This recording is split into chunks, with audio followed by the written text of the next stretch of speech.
Handang isip, handang bukas. Handang isip, handang bukas.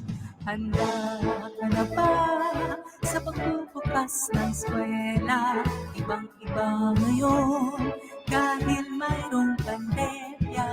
May mga bagay na dapat tandaan upang maging tiyak ang kaligtasan. Internet o gadgets, hindi naman requirements yan. No face-to-face pa rin hanggang walang go signal. House display ay ismata sa lahat ng mag-aral. Magtutuloy-tuloy ang pag-aaral. Handang isip, handang bukas. Matatamo, tagumpay na wagas. Handang isip, handang bukas. Lahat ng pagsubok malulunasan. Tuturuan at mga magulang, sabay tayo gumabay sa kabataan. Magkaisa at magtulungan para sa magandang kinabukasan. Huwag mag-alala, malayo man tirahan, lahat ng kabataan isinaalang-alang. TV, radio, printed notice, makakatuwa upang madagdagan kaalaman. May distance learning, may blended learning, mayroon din homeschooling. Online resources, maaari rin gamitin upang kaalaman ay abutin. Ang pag-iingat ay ginawang malawakan ng makamtan. Ligtas na pag-aaral kapag may hindi ka maunawaan. Yan, ang barangay ay paaralan. Handa ang isip, handa ang bukas. Mararating ang tagumpay na wagas. Handang isip, handang bukas, tungo sa magandang kinabukasan. Kung tayo'y sama-sama, kayang-kaya. Kapag handa ang isip, handang bukas. Handang isip, handang bukas. Handang isip, handang bukas. Handa ka na ba sa pagbubukas ng eskwela? Ibang-iba ngayon dahil mayroong pandemya. May mga bagay na dapat tandaan upang maging tiyak ang kaligtasan. Internet o gadgets, hindi naman requirements yan. No face-to-face pa rin hanggang walang go signal. House display ay ismata sa lahat ng mag-aral. Magtutuloy-tuloy ang pag-aaral. Handang isip, handang bukas. Matatamo, tagumpay na wagas. Handang isip, handang bukas. Lahat ng pagsubok malulunasan. Tuturuan at mga magulang, sabay tayo gumabay sa kabataan. Magkaisa at magtulungan para sa magandang kinabukasan.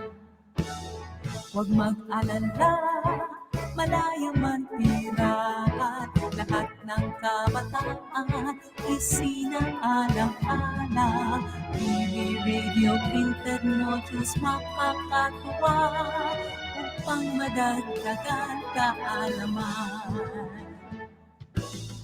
May distance learning, may blended learning, mayroon ding homeschooling.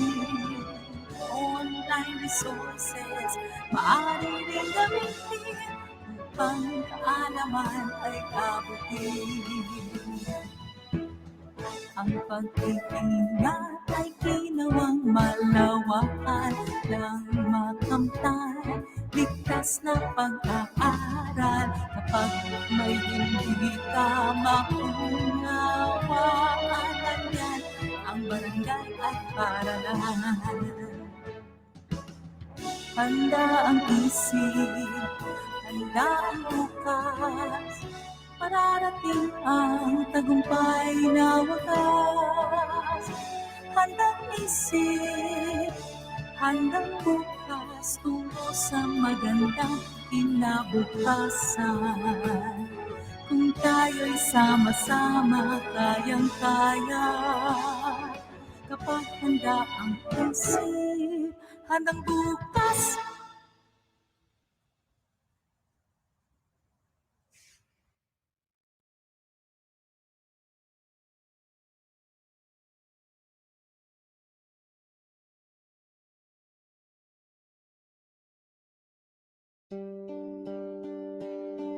Isang mabigat na hamon ang kinahaharap hindi lamang ng ating bansa, kundi pati na rin ng buong mundo dulot ng tuluyang pagkalat ng isang nakakahawang sakit na kilala bilang coronavirus disease o COVID-19.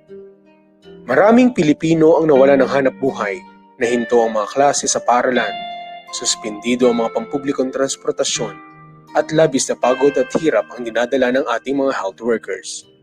Kasama ng buong kapulisan at ng ating pamahalaan na binansagang mga bayani ng kasalukuyang panahon. Sa patuloy na pagtaas ng bilang ng mga Pilipinong tinamaan ng naturang sakit, ay isang malaking pagsubok para sa atin ang yakapin ang isang bagong anyo ng pamumuhay mula sa ating nakasanayan. Ang pananatili sa ating mga tahanan at ang pagsusot ng face mask sa tuwing tayo ay lalabas, ang pagsunod sa isang metrong social distancing, at ngayon ay ang pagbubukas ng mga bagong muka ng edukasyon. Sandali, ano ba ang nangyayari? Tila ba kay hirap? Nakakalito? Nakakabahala? Paano? Paano na ngayon? Paano na ang pag-aaral ko? Paano na rin ang mga pangarap ko? Hindi biro ang dinaranas ng bawat isa sa ating ngayon. Tayo ay sumasabak sa isang digmaan na lakas ng pangatawan, isip at loob ang siyang sandata. Gayunpaman, ang lahat ng ito ay ating malalampasan kung ang lahat ay magiging disiplinado at magkakaroon ng matibay na pananampalataya mula sa taas. Maligayang araw, Tech Nights! Bali, kamusta na nga pala kayo? Ayun, nakakatuwa namang malaman na ang bawat isa sa inyo ay nasa mabuting kalagayan. Ako rin ay nagagalak at nakarating kayo dito sa aming minamahal na paaralan, ang Bawan Technical Integrated High School. Ang Bawan Technical Integrated High School ay isa sa mga nangungunang paaralan hindi lamang sa bayan ng Bawan, gayon din sa buong probinsya ng Batangas. Ito ay naitatag noong 1995 sa pagnanais at inisyatibo ng ating butihing Mayor Benvenido C. Castillo.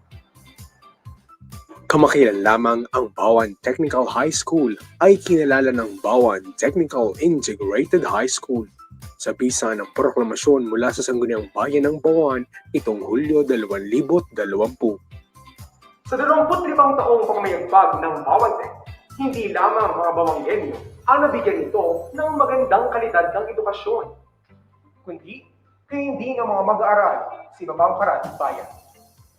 Sa kasalukuyan, ang paaralan ay merong mahigit 6,000 enrolled na mag-aaral, samantalang meron rin naman itong mahigit 200 mga guro mula sa junior and senior high. Respect, responsibility, and love for work Yan nga ang core values ng paaralan na siyang sumasalamin at nagsisilbing refleksyon ng pagkatao ng bawat teknat. At upang bigyan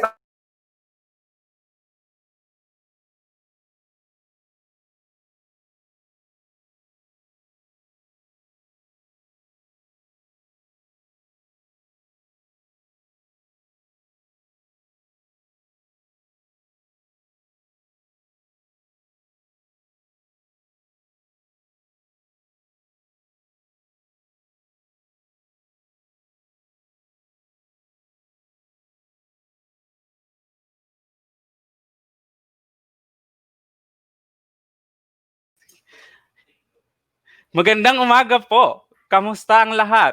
Welcome po sa Lights, Camera, Action Research. Tayo po ay nagsimula sa buwan ng Hulyo at ngayon ay buwan na ng wika.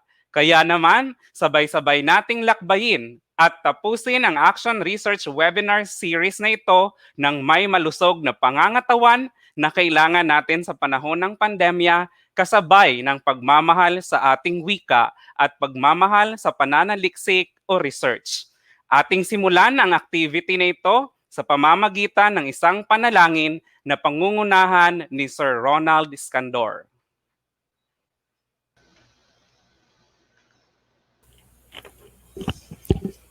Sa ngalan ng Ama, ng Anak at ng Espiritu Santo. Amen. Aming Ama sa langit, aming iniaalay ang araw na ito at ang lahat ng aming gagawin sa iyong harapan. Naway kalugdan mo ang lahat ng aming gagawin at naway masunod namin ang iyong kautusan habang tinutupad namin ang aming mga trabaho.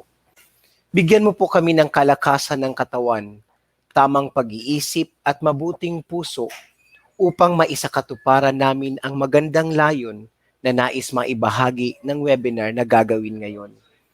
Gabayan mo po ang aming mga tagapagsalita at tagapagpadaloy ng palatuntunang ito. Bigyan mo nawa ang aming kabuuan ng mabuting kalooban, matalas na diwa at matuwid na layunin. Nawa ay maging ligtas ang bawat isa sa amin, lalong-lalo na sa gitna ng pandemya. Maraming salamat po aming Ama. Ang panalangin na ito ay aming itinataas sa pangalan ng iyong anak na si Jesus. Amen. Sa ngalan ng Ama, ng Anak at ng Espiritu Santo. Amen.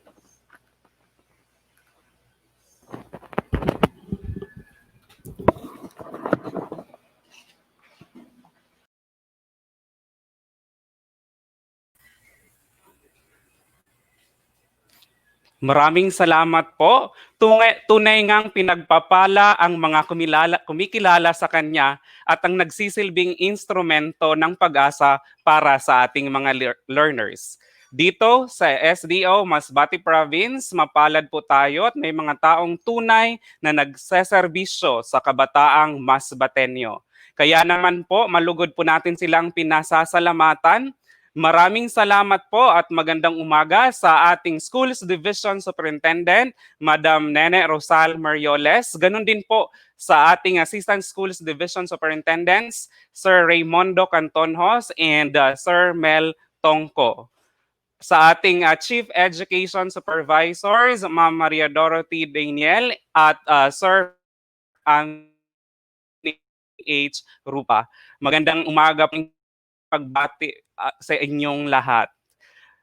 Pinapaabot din po nila ang kanilang pagbati sa ating mga teacher participants, sa mga school heads na nakatutok din po sa episode 4 ng activity na ito. So, simulan po natin ang activity na ito sa pamamagitan po ng pagbasa sa mga komento din po na nanggagaling sa mga kaguruan na nasa field sa ngayon. So, mula po kay Madam Wilma Bautista, good morning po. Watching from Gangao Elementary School, Baleno, Masbate. So, kumusta po kayo dyan? Stay safe and God bless po. Sabay-sabay po tayong tumutok at tapusin at talaga namang magkaroon ng output mula sa webinar series na ito ng research. Ganun din po, good morning from Madam Christy May Flores. from G. Bangalisan National High School, Burabod, Placer, Masbate. Maayong buntag po dida sa mga taga Placer. So stay safe din po at maraming salamat sa pagtutok at pagsubaybay sa webinar na ito. Another po. Good morning po at belated happy birthday sa ating senior high school coordinator, Sir Martin Espayos. So happy 25th birthday po. May God bless you more, sir. At kumusta daw po sa lahat ng mga guro, lalong-lalo na sa ating mga senior high school teachers na kung saan isa or dalawa sa mga subjects ay Practical Research 1 and Practical Research 2. Talaga namang sa pamamagitan ng webinar na ito ay mas maibibigay nyo ang kailangan ng ating mga learners, lalong-lalo na sa darating na school year 2019 to 2020. Sige. So marami na po ang nakatutok sa atin sa mga oras na ito. Kaya trivia po muna tayo.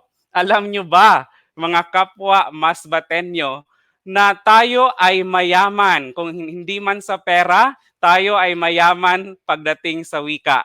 At syempre naman marunong din tayong magsalita sa wikang Ingles. At dahil dyan, our dear participants, please allow us to use these languages that we know. So at this juncture, for the introduction of episode 4 of Lights, Camera, Action Research, we give you the Senior Education Program Specialist for Planning and Research, Ma'am Cheryl Bermudo. Madam? Maraming salamat PJ sa napakagandang pambungad na bahagi ng ating ika-4 na episode? Sa ating episode 4. Okay? So maraming salamat sa mga nanonood. Ngayon po ay buwan ng wika at ang paggamit nito ang isang paraan ng pagpapakita ng pagmamahal sa sariling wika.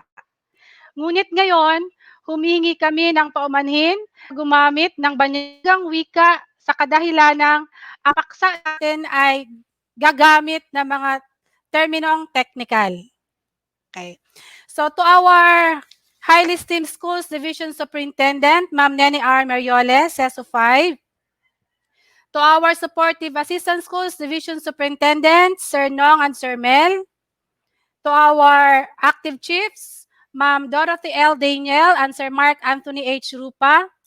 To all our participants, school heads, teachers, supervisors who are watching us right now, and to all watchers from other places, a pleasant morning to all of you. We are now on the 4th episode of our Action Research Webinar Series 2020, and we are very glad that at this time you still show your willingness to be part of this series and learn more about action research. Now, before we'll proceed with the topics for discussion for episode 4, let us have first again a review on the status of our action webinar series. Saan na ba tayo sa episode 4? Okay? So, our webinar series, of course, is composed of 5 episodes. The first one, the what of action research. Second is the action research process. Third is getting started in action research. And now, the how of action research, wherein you will be learning about the different methodologies in conducting action research, or we will be discussing the last 5 parts of the action research because we were able to discuss already the first 3 parts of the action research proposal. And of course, let us review our objectives. So, develop knowledge and skills in conducting action research among teachers and educators. Understand what action research is, its characteristics, uses, and limitations. We have done this already in the first episode. Differentiate action research from other kinds of research studies. Understand action research process in episode 2. Demonstrate an understanding of how to use action research as an approach to improve your teaching. So it's still in the process of developing clear understanding among participants regarding the use of action research. And of course, identify researchable topics in your own schools or classrooms. Last third episode, one of the requirements or one of the items in the monitoring tool is your draft of the first 3 parts of an action research proposal.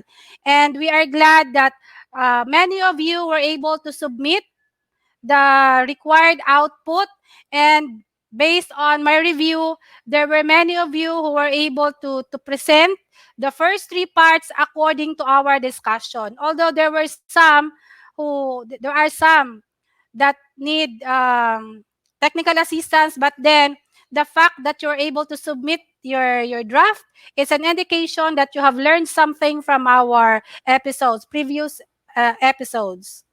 And so this objective, design an action research plan, this will be now the main objective that we'll be trying to carry out in this 4th episode. Okay, so as you can see, context and rationale, action research question, proposed innovation and intervention and strategy, tapos na natin yan. And so,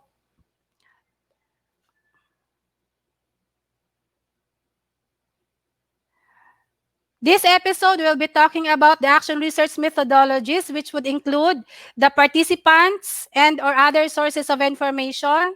Then we have the data gathering methods and the data analysis plan. And the fourth five will be all about the action research plan and timelines. 6 is the cost estimates, plans for dissemination and utilization, and references. And also this morning, we are very lucky to have a guest for us to be informed, to be discussed with the basic statistics for action research. So we will be learning a lot more in this episode, and that's why I am enjoining everyone to inform your friends, your co-teachers, to watch for this episode, because you will really learn a lot, and this is really the meat of an action research proposal. You will learn a lot about the different methodologies in conducting action research, so that you will be so sure in the methodology that you will be choosing in the formulation of your action research proposal. Now, as I read your outputs that in the last episode, yung unang part natin, this is a review, yung unang part natin is all about the context and rationale. Okay? So we have discussed in that episode, in the third episode, that your context and rationale is the why of your action research. Therefore, you are going to present all the supporting facts, figures, your main reason, and other circumstances that would support your claim for identifying that particular practical problem. Okay? So, marami din ang nakakuha kung paano siya ipipresent. Meron namang nag-submit na nandun yung pinaka-reason but it needs to be elaborated. Okay? But again, sa nasabi ko na kanina, it's already a good start na nakaka-craft kayo ng context and rationale and other parts na nakasubmit kayo as your output, because as we go along with our webinar series, you will be improving your outputs. And also, isang feedback doon sa action research question, we have discussed in the third episode that action research question is something that must be very specific. Okay? So, and isa doon sa pinaka-characteristic ng action research question natin, it must be actionable. So, may mga nakita akong present na medyo broad, at marami naman akong nakitang enumerate lahat ng kanyang problema sa school. So, well, anyway, nasa crafting phase pa lang naman kayo. More or less, after this episode, you will be able to simplify your action research question in such a way that you will be able to find the right methodology to answer the identified or the formulated action research question. Because as I have said in the third episode, everything, all the parts of your action research proposal must all be aligned. because if those parts are not aligned, it would be difficult for you to generate meaningful data out of your study. And the third part is the proposed innovation, intervention, and strategy. Feedback lang, clarification lang. You are going to identify a specific intervention, innovation, or strategy. Some of you enumerated the different interventions that you think would help you address or answer the action research question. Well, that's good kasi sabi ko nga kanina, as you go along with listening to episode 4, you will be able to eliminate, to simplify, and for you to arrive at an innovation that would really address the identified practical problem in your proposal. Okay? So, with that, kung saan man kayo ngayon, kung saan man ang yung best spot, I know na mahirap ngayon ang internet connection, but then we still have watchers and we have viewers, and anyway, this live coverage is recorded and you will still have access to this, but iba pa rin yung nandito kayo sa live streaming or live coverage ng ating episode 4. Okay? So let's now start with our 4th episode, the how of action research. Let me present to you the video presentation for the viewers.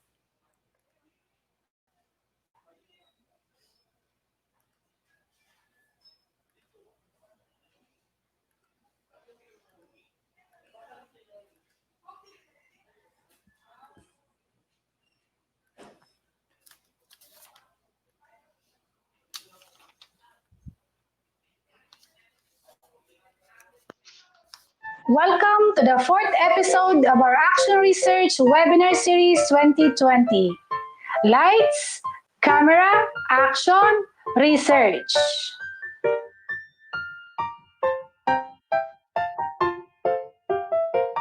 This episode shall cover discussions on the how of action research.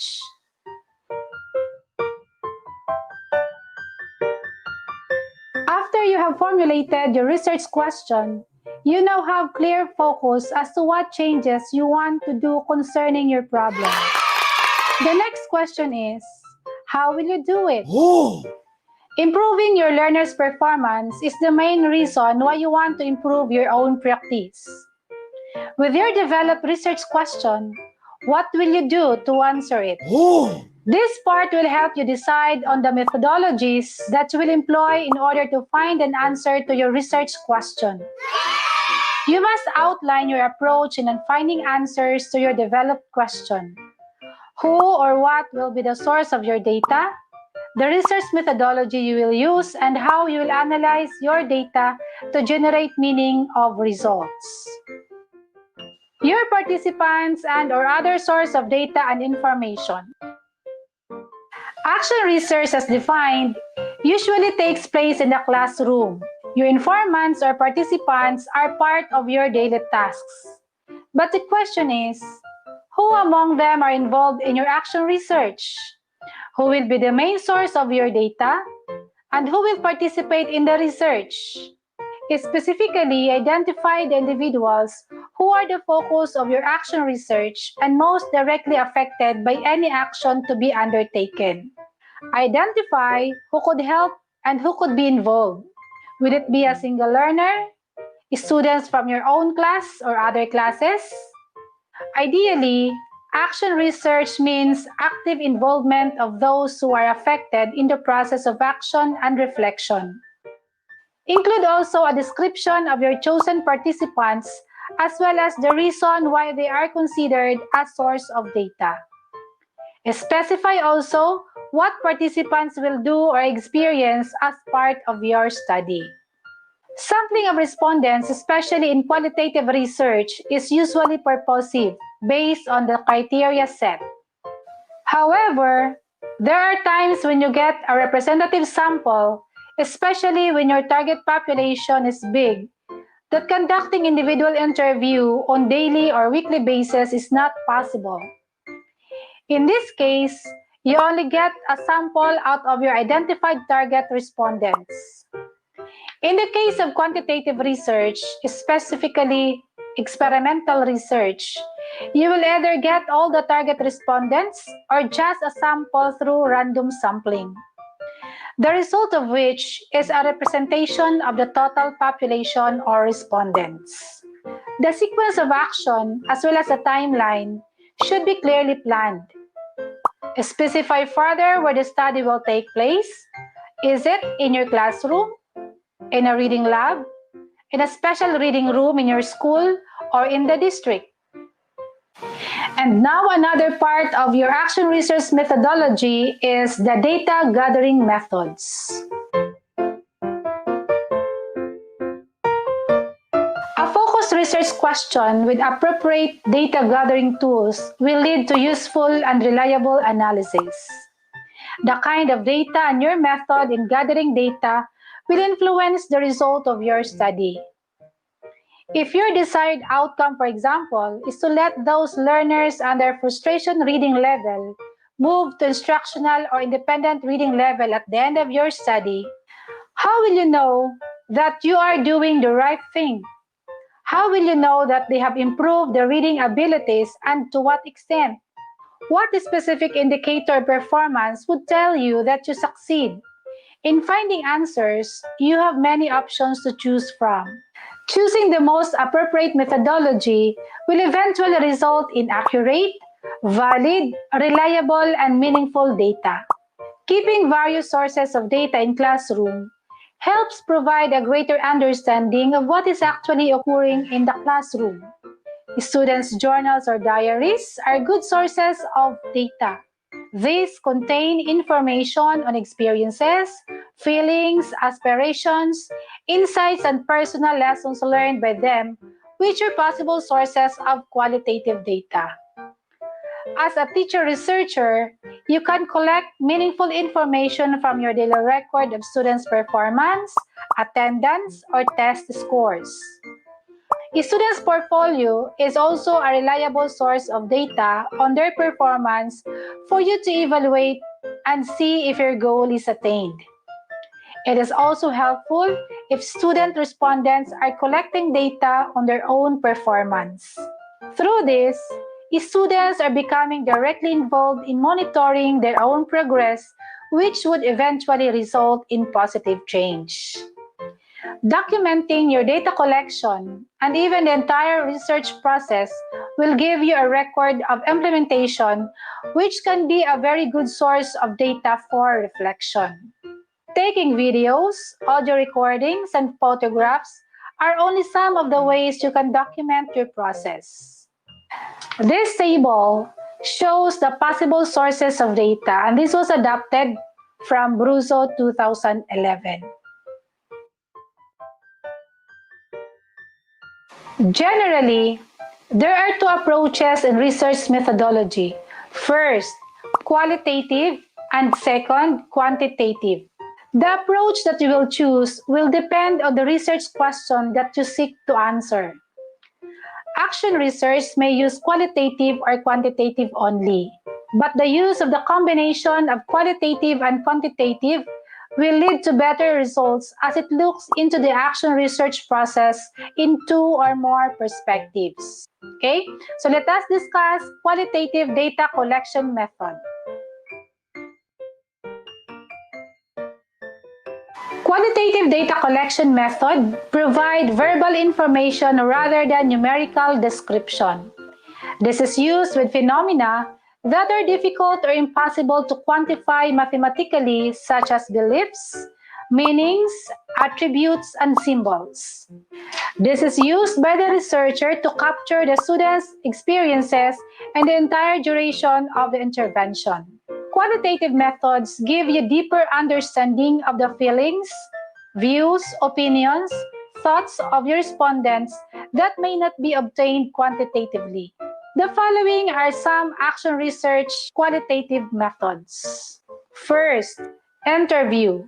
An interview in qualitative research is a conversation where questions are asked to elicit information. Interviews help in gaining a clear understanding of people's thoughts, actions, and views. According to Glesney in 1992, an interview gives one opportunity to learn about those things that cannot be seen.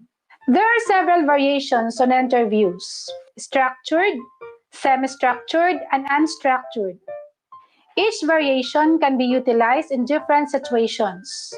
If time is limited and you wish to increase the comparability of answers among respondents, then it would be best to use the structured interview.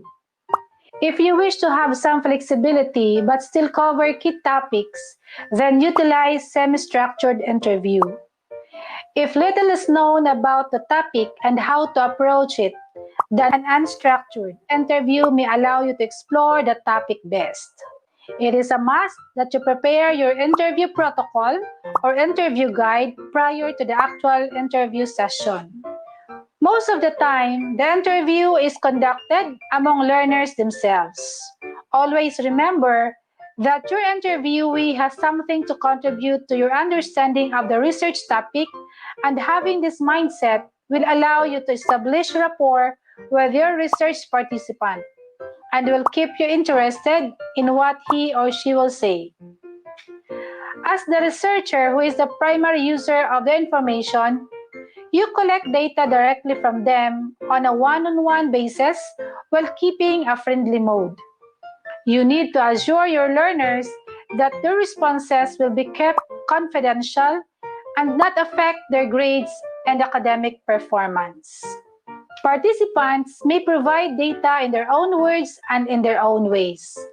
They must also be assured that their ideas will count in your undertaking. Although an individual interview is time-consuming, it is a practical way to elicit a response from the learners because they are given privacy with you to express their true feelings. If you want to record the interview, you must inform your participants. They must also be assured on the anonymity and confidentiality of their responses. If you opt to use an interview as your method, be specific. Are you going to interview them individually or as a group? In the entire duration of your research, how many times will you conduct an interview? How will you choose your interviewee from among the identified participants? Will you just get a sample or the whole population? In your proposal, the answers to these basic questions must be clear to you when you decide to use interview as your data collection method. Now let me give you the following tips in conducting interviews as stated by Torneo and Torneo in 2018.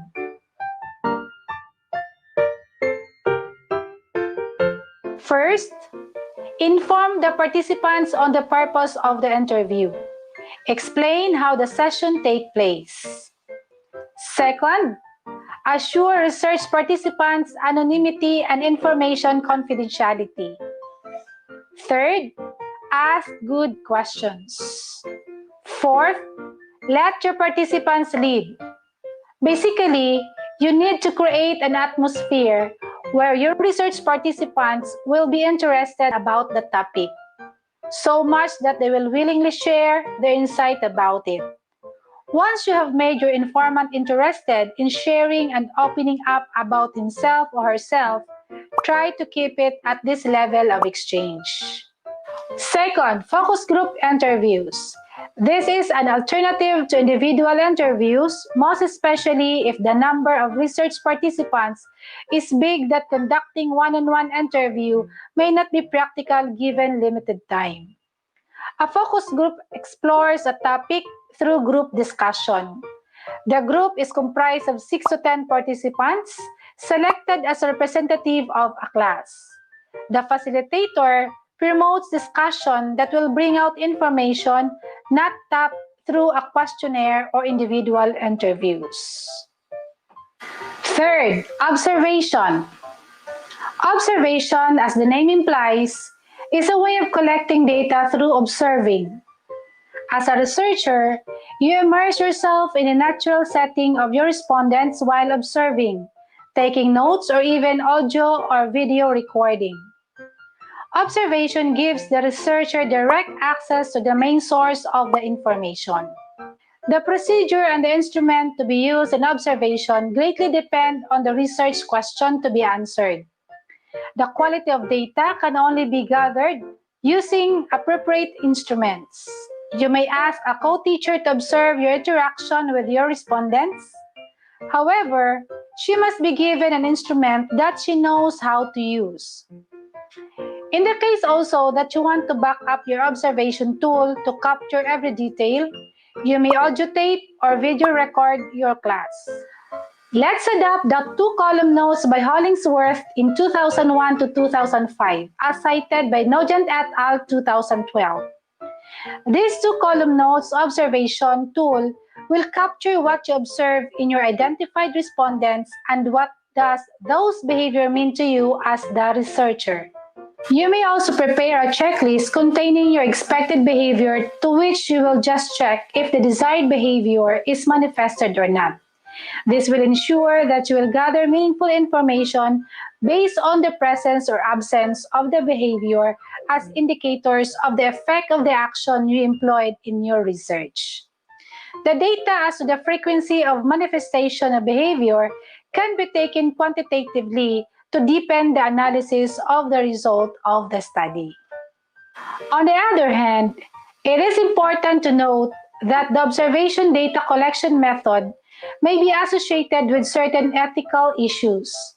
Fully informed consent of research participants is one of the basic ethical considerations to be adhered to by researchers. Fourth is document analysis. Numerous written documents of learners' performance are at easy reach of you as a teacher-researcher. These are rich sources of data that would help you understand how your respondents perceive and react to the intervention you are implementing.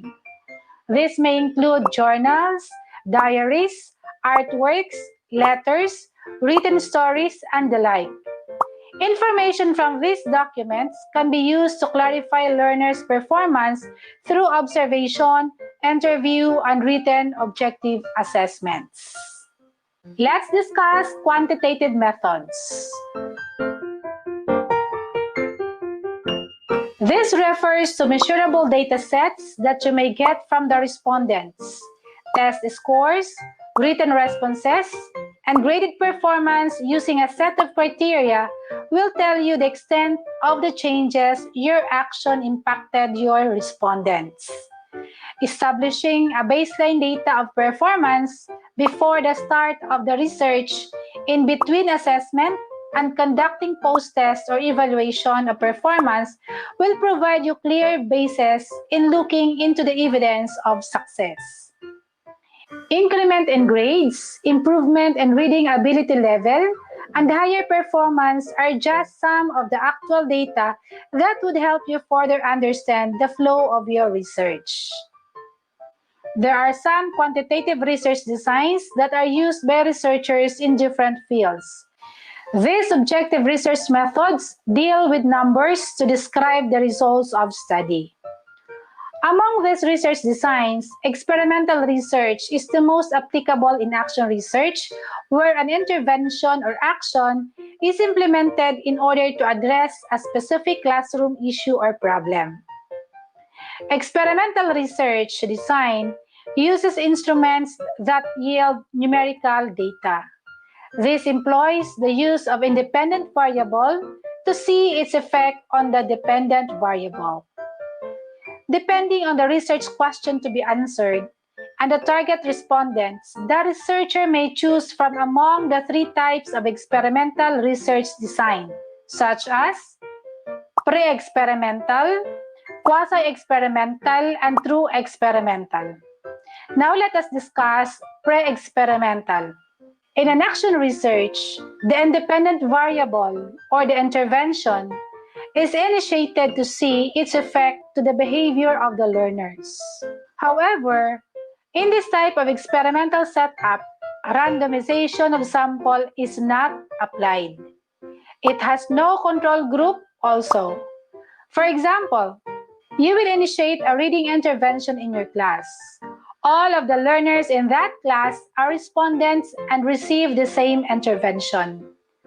Or if you want to create a special class for your identified respondents, struggling readers for instance, the whole members of the special reading class will be part of the study. All of them will receive the same intervention and their performance shall be measured quantitatively. Quasi-experimental. This involves the basic characteristics of experimental research design where the independent variable is manipulated to see its effect on the dependent variable. There is no random selection of participants, but there is a designated control group. While in true experimental, there is a control group, but participants are randomly selected.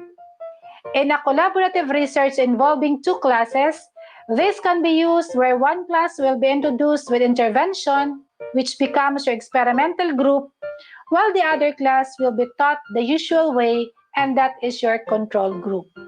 Among the three types of experimental design, pre-experimental and quasi-experimental are commonly used.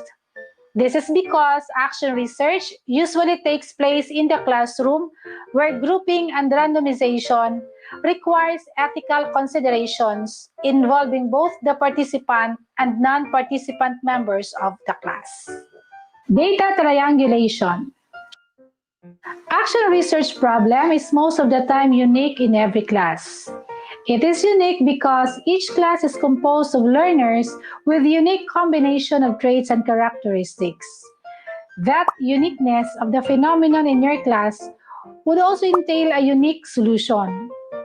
It is in this premise that there is no single perfect data collection process that can be prescribed for you in order to end with reliable and valid data. However, the triangulation of data would aid you in looking into the consistency and accuracy of your analysis. Triangulation is a process of gathering multiple data through valid ways in order to ensure reliable results. Triangulation is further defined by Nugent et al. In 2012 as using at least 3 independent windows to observe any phenomenon, which helps to ensure quality. Triangulation provides the following benefits. First, it compensates for the imperfection of data gathering tools. Second, when multiple techniques give the same results, it can increase confidence in the results. Third, when multiple resources fail to give the same results, it can raise follow-up questions. Another view of triangulation is presented by William Brusso in 2011. As illustrated in the diagram, there are 3 methods used in data collection. First, observation. This answers the questions, what do I see as a researcher? The second method is interviewing or journaling. What do my students tell me? And of course, the quantitative data process or method, assessments and tests. This will answer the question, what does student work tell me? This is an example of triangulating data for action research in reading. Observation notes on reading performance of identified struggling readers in a class. Second is review of reading journals and interview with the respondents. And another method to triangulate data is reading level of respondents as a result of reading assessment using tools. The third part of action research method is data analysis plan. Data analysis is oftentimes associated with complex statistical tools.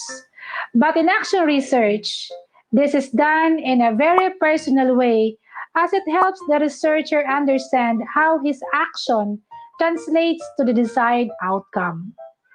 After gathering data from the sources, the next step is to analyze them and formulate a conclusion. Unlike other types of researches, action research data analysis happens along with data collection. In the process of collecting data through an interview, focus group discussions, reading of students' journals, computing test scores of the respondents, initial analysis takes place. Analyzing the data helps you as a researcher to reflect on what actually happened. This is an initial gauge. If in the course of your research data gathering, you are getting the desired evidence of success. If not, you have the chance to revise your data gathering plan. Action research is an iterative process. The data you collect and your analysis of it will affect how you approach the problem and implement your action plan during the next cycle. Formulate a tentative conclusion out of the data you have collected. Though the aim of action research is to affect positively, it might happen that you are misled in the process with the enormous data you collected from different sources. As you continue to gather data, you tend to refine your analysis and draw a new conclusion. As you are analyzing your data collected and generating a conclusion, it is helpful to share your initial findings with your colleagues. This usually aids you in clarifying your process. You may also share your initial findings with your learners who could possibly agree with your conclusion and would give you a feeling of certainty and confidence in the result of your study. On the other hand, if they disagree, that would lead you to reassess and refine your conclusions. You have set in your plan the target date to start and end the research. The question is, how will you know it is time to stop collecting data and generating conclusions? Your indicator is when you reach saturation of responses, most especially in qualitative way of gathering data, and that is when you see the redundancy in the data that you have gathered. A consistent trend of your data analysis is an indication also that you are done and it is the right time to formulate your final conclusion. You may have formulated your final conclusion and share the result of your study to your colleagues and other stakeholders, but the cycle does not end there. With your findings, you may begin redefining your problem and ask a question again. Modify your plan and start collecting data. This is the action research cycle. The continuous improvement goal moves you to continually looking for areas in your current practice to improve. In the case of teachers who are submitting the research paper for funding or for whatever purposes to the Department of Education, one research problem answered through the cyclical process of action research is enough. If you wish to further improve along that aspect of professional practice, you begin creating another plan. Part 5 of your action research proposal. Your action research work plan and timelines. You are done with the details of your action research plan. All you need to do now is to prepare a simplified guide for you to follow. Remember that action research aims to address an urgent classroom problem. It is therefore imperative that you conduct the study as scheduled. This will make your study responsive to your emerging problem. In this part, you will list down all activities relative to your research with the corresponding timeline. Specify the start and end target dates. This will help you keep track of the progress of your research undertaking. Should you wish to present the timeline through Gantt chart, you may do so. Individuals who will be involved in your study should also be pre-identified. This will give you an idea as to who could possibly assist you in every step of your research. This is an example of an action research work plan and timelines. It has 3 columns for your activities, target date, and persons involved. Your activities can be categorized into 3. First is pre-implementation phase. Second, implementation phase. And the third category is post-implementation phase. You may outline all your activities in those 3 categories with the corresponding timeline and persons involved. This will serve as your guide as you conduct your own research study. And now, the part 6 of your action research proposal, cost estimates. As a classroom teacher who desires to improve performance, to conduct an action research is a milestone. However, an action research, just like any project, entails resources. For you to have an estimate of the possible expenses you would need in the entire research process, you may use this template. Include all activities with corresponding monetary requirements relative to your research. As stated in DepEd Order Number 16, Series 2017, or the Research Management Guidelines, school-based action research may be granted Basic Education Research Fund or BERF of not more than 30,000 pesos. You may also opt to look for benefactors who could help you financially with your research undertaking. Now, what you see is an example of a cost estimate template. Of course, you may again classify your activities into pre-implementation, implementation, and post-implementation. But the next column is your resources needed. You are going to state all the things that you will be needing in each corresponding activity and, of course, the amount. Only those activities with monetary or which you need resources shall be included in the template. Part 7 of your action research proposal, plans for dissemination and utilization. While the ultimate goal of your research is to promote effective change in your classroom or schools, do not underestimate the value of sharing your findings with others. Sharing your results helps you further reflect on the process and problem, and it allows others to use your results to help them in their own endeavors to improve the education of their students. You can report your findings in many different ways. You most certainly will want to share the experience with your students, parents, teachers, and principal. Provide them with an overview of the process and share highlights from your research journal. Because each of these audiences is different, you will need to adjust the content and delivery of the information each time you share. You may also want to present your process at a conference so that educators from other districts can benefit from your work. As your skill with the action research cycle gets stronger, you may want to develop an abstract and submit an article to an educational journal. To write an abstract, state the problem you are trying to solve, describe your context, detail your action plan and methods, summarize your findings, state your conclusions, and explain your revised action plan. The reporting of action research most often occurs in informal settings that are far less intimidating than the venues where scholarly research has traditionally been shared.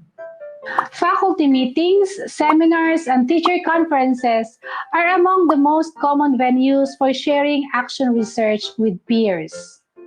However, each year, more and more teacher researchers are writing up their work for publication or to help fulfill requirements in graduate programs. Regardless of which venue or technique you select for reporting on research, the simple knowledge that you are making a contribution to a collective knowledge regarding teaching and learning proves to be among the most rewarding aspects of this work. Part 8 of your action research proposal, references. Use the American Psychological Association or the APA style for in-text citation. For single author, write author's last name, followed by a comma, and the year of publication. Example, action research emphasizes the involvement of teachers in problems in their own classrooms. So you're going to write in a parenthesis, last name of the author, followed by a comma, and the year of the publication. Two authors. Use an ampersand before the second author's last name, followed by a comma, and the year of publication.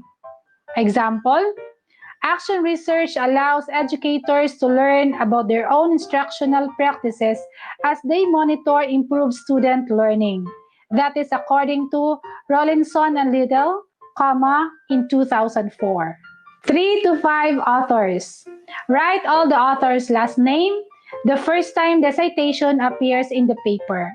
For succeeding citations, write only the last name of the first author followed by et al.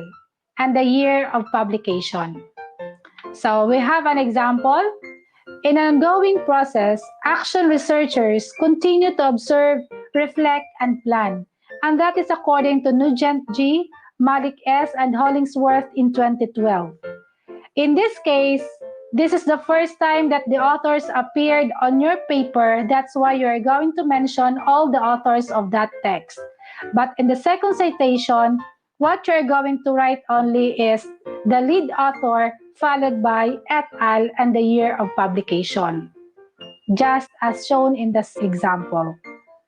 The sources that you have cited in your paper will be listed in the references part of your action research proposal using the APH style. Arrange the entries alphabetically by the last name of the lead or first author. Be guided by the following samples of reference entries for various kinds of sources. For book, this is our sequence: author, date, title of the book, location of publication, and publisher. So we have here our example. For journal, the author, date, article title, journal title, volume number, page number. And this is our example. Using the results of previous studies, facts, works, and the like is not prohibited, but those should be properly cited to give recognition to the authors. Plagiarism is an issue nowadays when some are using or claiming the works of others to their advantage. Though in action research, the approach is too personal as it dwells on classroom scenario, there is still a need to be careful in giving credits to the original authors of the documents cited in the research paper. As a review, let us check the parts of your action research proposal. First, context and rationale. Second, action research question. Third, proposed innovation, intervention, and strategy. Fourth, action research methods, which include participants and or other source of data and information, data gathering methods, data analysis. Fifth, action research plan and timelines. Sixth, cost estimates. Seventh, plans for dissemination and utilization. And the last part is references. That ends the fourth episode of our Action Research Webinar Series 2020. It is hoped that you have acquired the necessary knowledge and skills in designing plan in order to improve your professional practice that would consequently lead to addressing the practical problem you encounter in your classroom or school.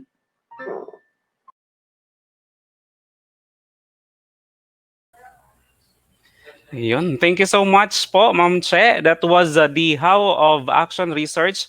And with this topic, for sure, the teachers are now guided in crafting an action research proposal. So kahit po busy po ang ating mga guro sa pag-print po ng mga SLM, may nakita po tayo na sinasabay po. So habang nagpiprint po ng SLM, ang iba naman po ay nanonood sa action research episode na ito. So for today, the episode does not stop here, for we have invited someone who is adept in numbers, in words, in symbols, and in arts. Name them, and he will show you their forms. For us who have studied in the Lone State College in the province of Masbate, he is quite well known and is considered as one of the best the institution has ever produced. He has been eating mathematics and statistics for breakfast following the degrees earned, which include Bachelor in Secondary Education, Major in Mathematics from Dr. Emilio B. Espinosa Sr., Memorial State College of Agriculture and Technology in 2006, and Master of Science, Major in Statistics from the University of the Philippines, Los Baños in 2019. That is aside from the Master of Arts in Education degree obtained from the BESIMSCAT. Ladies and friends, we present to you the second resource speaker for today, a poet and an artist, a former editor-in-chief of school publications, a DepEd mathematics teacher for 5 years, an advocate of Minasbate language, being the lead founder of Minasbate Language Society, a researcher with 4 published research articles in international research journals, the assistant professor, the director of research and development service in the college statistician of the Dr. Emilio B. Espinosa Sr. Memorial State College of Agriculture and Technology, a happy family man, Sir Sherwin Esquilona Balbuena. Sir? Okay, thank you, Sir PJ. Thank you po, sir. Okay, good morning po sa lahat ng nanonood sa webinar na ito. Unang-una, nais kong pasalamatan ang Masbate Province SDO sa pangunguna ni Ma'am Nene Merioles. So, ang topic po na binigay sa akin ay Basic Statistics for Action Research. Okay, ginawa ko po itong digestible para sa hindi mahilig sa mathematics para mas lalong maintindihan ng mga teachers natin. Okay, let's begin. Okay, at the end of this presentation, the participants will be able to test some assumptions of the statistical tools, lalo na yung parametric test na masyadong strict sa assumptions. Second, choose the appropriate statistical tool to test a hypothesis in action research. Third, analyze data using Microsoft Excel and online calculators. Kasi ito yung pinaka-accessible na software. So lahat tayo ay may Microsoft Excel. Kailangan lang natin i-activate para ma-maximize yung capabilities ng Microsoft Excel. And interpret the result of hypothesis testing. Okay, so here is the overview of our presentation. First, we will review the basic statistical concepts such as variable, measurement, normal distribution, and statistical significance, followed by parametric and non-parametric statistics. So some examples are two sample t-tests, analysis of variance or ANOVA, and distribution-free alternatives. And last, I will give you examples of hypothesis testing. Okay, let's begin with a review of basic statistical concepts. So, a variable is any entity that can take on different values. So, lahat ng information na kinukuha natin sa ating mga estudyante ay variables, no? Example, yung gender or sex, which can take any of the two values, which are male, female.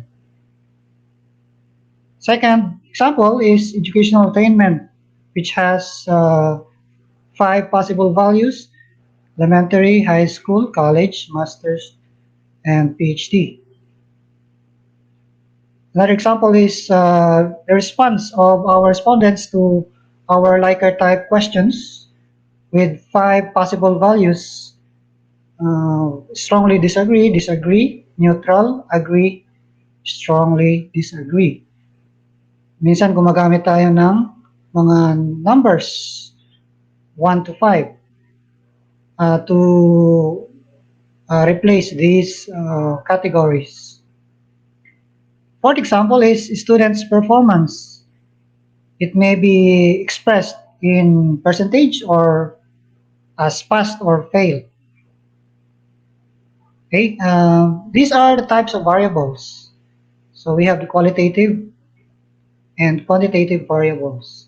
So quantitative variables, also called numerical variables, are further categorized into two types. We have discrete numbers and continuous numbers. So yung discrete, yung mga whole numbers like 0, 1, 2, 3, including the negative counterparts. Yung continuous numbers naman ay lahat ng numbers, including yung mga numbers in between the whole numbers. Like between 1 and 2, there are an infinite number of numbers between 1 and 2.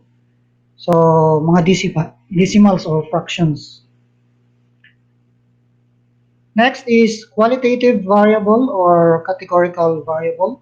Examples are sex, religion. So, these are attributes. Ordinal numbers or ordinal numbers, categories like educational attainment, we can order from the lowest to the highest order. And dichotomous, it may be yes or no, pass, fail. So there are also types of variables like the independent variable. Kanina na-present na ni Ma'am Cheryl yung independent variable which is changed or varied over the course of the investigation.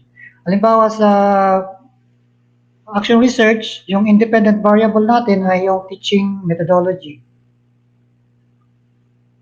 And the dependent variable is observed and likely changed in response to the independent variable. Example ng dependent variable ay yung student performance natin. Okay. So yan. So the independent variable is supposed to affect or to have an effect on dependent variable. So in this example, we have teaching method affects class performance.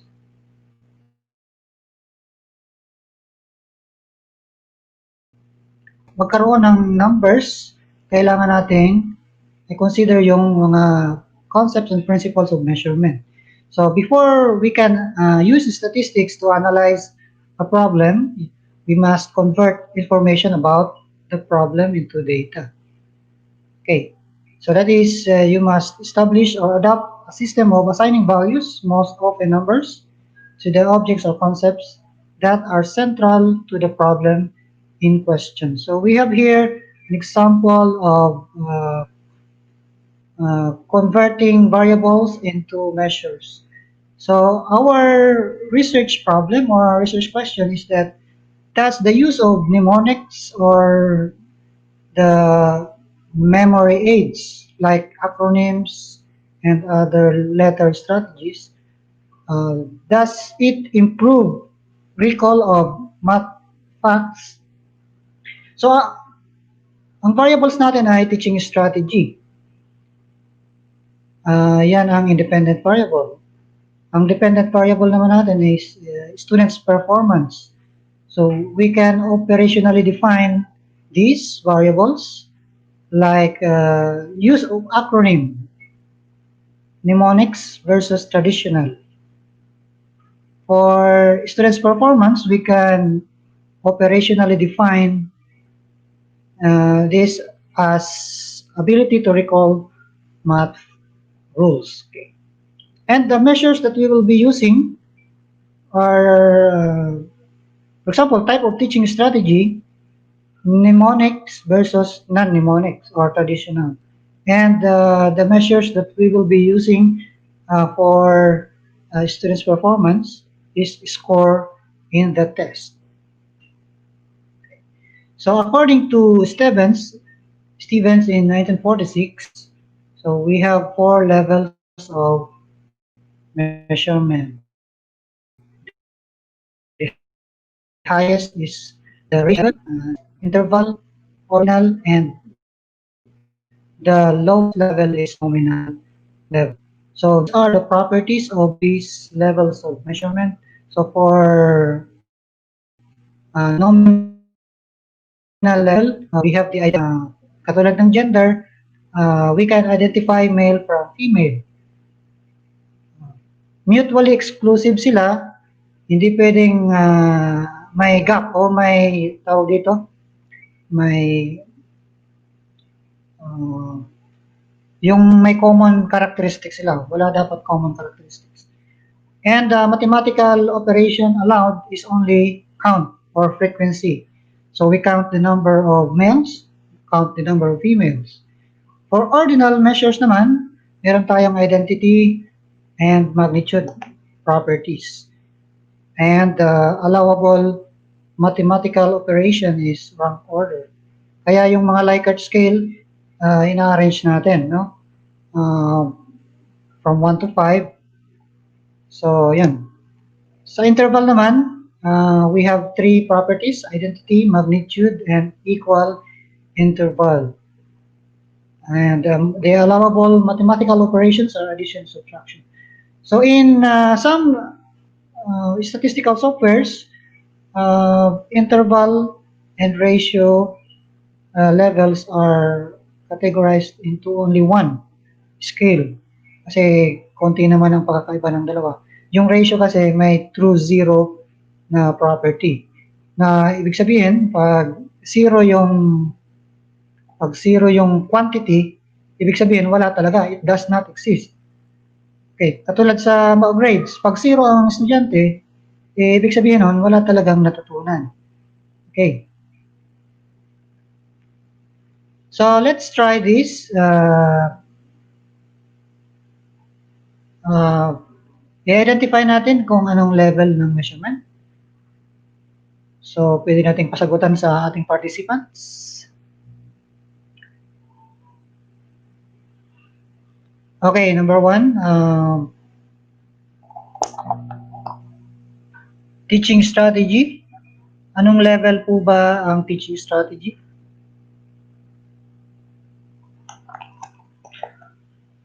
Okay, assignment na lang siguro yan.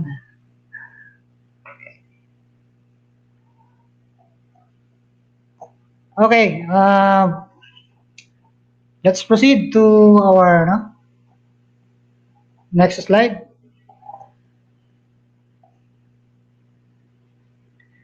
Okay. The measures can be converted into lower forms. No? For example, grades in percentage are measured in interval level or ratio level. The grades can be converted into z-scores or standard scores, which are in interval level. And further, we can collapse the grades into ordinal measures like letter grades. In US, they use letter grades. Okay.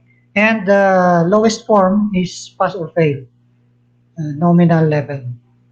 So that is the only allowable conversion, because we cannot convert nominal into ordinal. So if we convert our measures to a lower level, we lose statistical information. Kaya hindi advisable na i-convert natin yung grades, or lalo na pag gagamit tayo ng statistics, hindi advisable na i-convert into lower levels of measurement. Kaya gumagamit tayo ng mga parametric test, kasi mas ano din, mas mataas yung statistical information doon. Okay.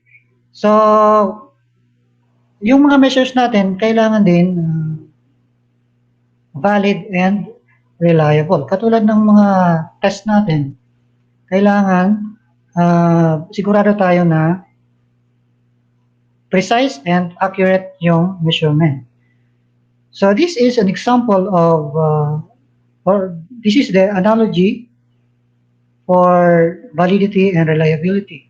So, yung reliability ay tinatawag ding precision, yung validity ay tinatawag na accuracy. So, dito sa lower right-hand corner, low ang validity, low ang reliability. Ibig sabihin, malayo tayo doon sa gusto nating i-measure, no? So, mapapansin natin na kalat-kalat yung hindi nasa bullseye, malayo sa bullseye. Ibig sabihin, gusto nating i-measure ang creativity, pero ang ginamit nating test ay intelligence test. So, iba yung creativity sa intelligence. So, hindi siya valid. At pag ang test na ginamit natin ay hindi consistent yung sagot ng mga estudyante doon, across time or within test, so yun, low reliability and low validity.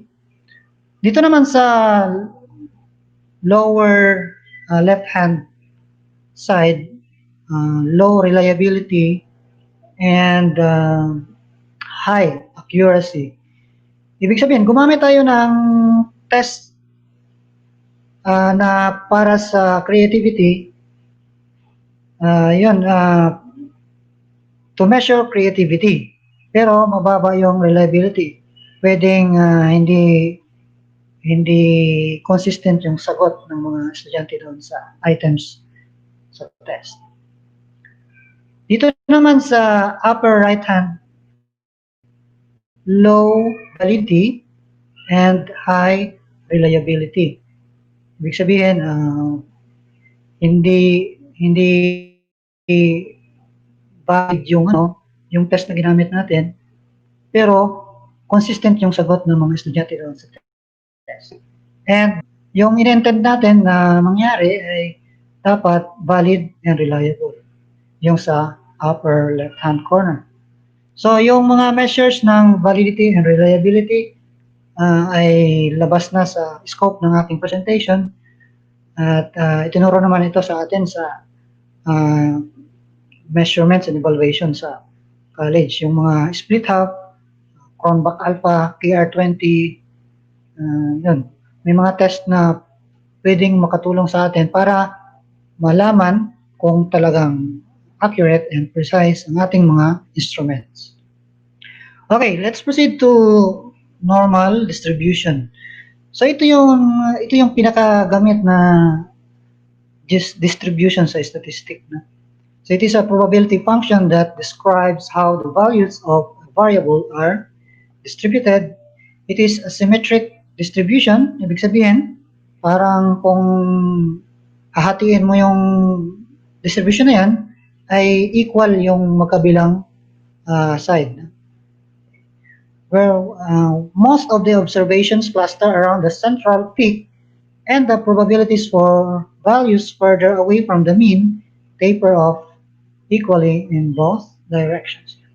So as you can see, we have here example of normal distribution. So pag maliit ang sample, yun ang nasa taas, yun ang distribution. Sabi sa theory ng statistic, yung central limit theorem, na pag dinamihan natin ng samples, it will look like normal distribution, no? Or normal curve, bell-shaped curve. Okay. Yung mga scores ng ating estudyante, pag nakita na natin na ganito yung shape, yan ay normal. Halimbawa, gagawa tayo ng histogram. Halimbawa, ang test natin is 1 to 100.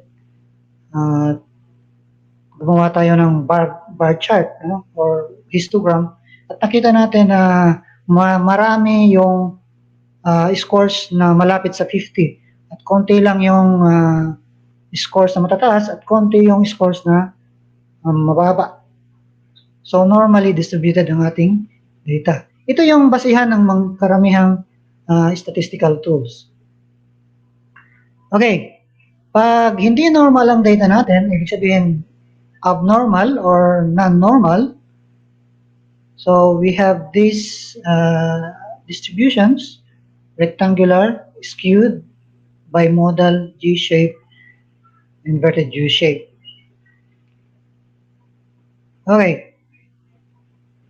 Yung statistical significance naman, para malaman natin kung meron talagang pagkakaiba, kasi minsan, pag kinumpare natin yung average score ng isang group, mas mataas dun sa isang group. So, gusto natin i-test kung ang pagkakaiba ba na ito ay significant statistically. So, for manual calculation, gumagamit tayo ng table, statistical table, at hahanapin natin yung critical value at certain level of significance and degrees of freedom. Okay, usually, gumagamit tayo ng 5% and 1% level of significance. Okay, yung level of significance or tinatawag ding alpha ay yun ang tsansa na magkamali tayo sa ating conclusion. Okay, in statistics, it is the probability of rejecting the null hypothesis when it is true. Ibig sabihin, yung pagkakamali na nireject mo yung hypothesis, halimbawa, sinabi mo na hindi effective, pero yun pala effective. So, yun ang tayo. Okay. Pag software naman ang gamit natin, we use the p-value, no? Ang definition ng p-value ay the fractional equivalent of the number of times in 100 that your results would occur by chance. So, ibig sabihin, yung probability na ang result mo ay nagkataon lang, so yun ay p-value. So, mas mababang p-value, mas maganda yun, significant yun. So, meron tayong, sa mga research papers, gumagamit sila ng asterisk. So, pag single asterisk, ibig sabihin, significant at 5% alpha. Pag 2 asterisk, significant at 1% alpha. And pag 3 stars or asterisk, 0.1%. So, maliit na yung tsansa na yung result natin ay nagkataon lang. Okay. So, based doon sa normal distribution, merong mga parametric statistics, no? At ito yung mga most powerful test. Ibig sabihin, most powerful, pag na-reject ang HO ay talagang reject HO yan.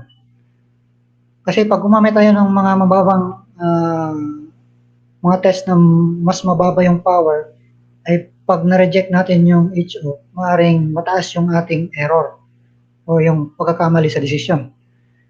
So, we advise to use parametric statistics. Pero kung hindi naman hindi appropriate,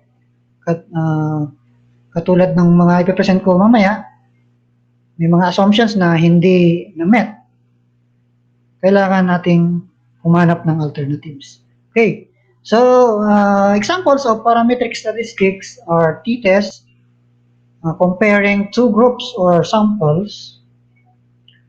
So, meron tayong dalawa, paired and unpaired. Yung paired t-test ay tinatawag ding matched or dependent samples t-test. Yung unpaired naman ay independent samples t-test. At pag tatlo yung grupo na kinukompare natin, gagamit na tayo ng analysis of variance. So pag hindi applicable yung parametric statistics, gagamit tayo ng distribution-free statistics. Pero less powerful ito. Examples are Wilcoxon's and rank test.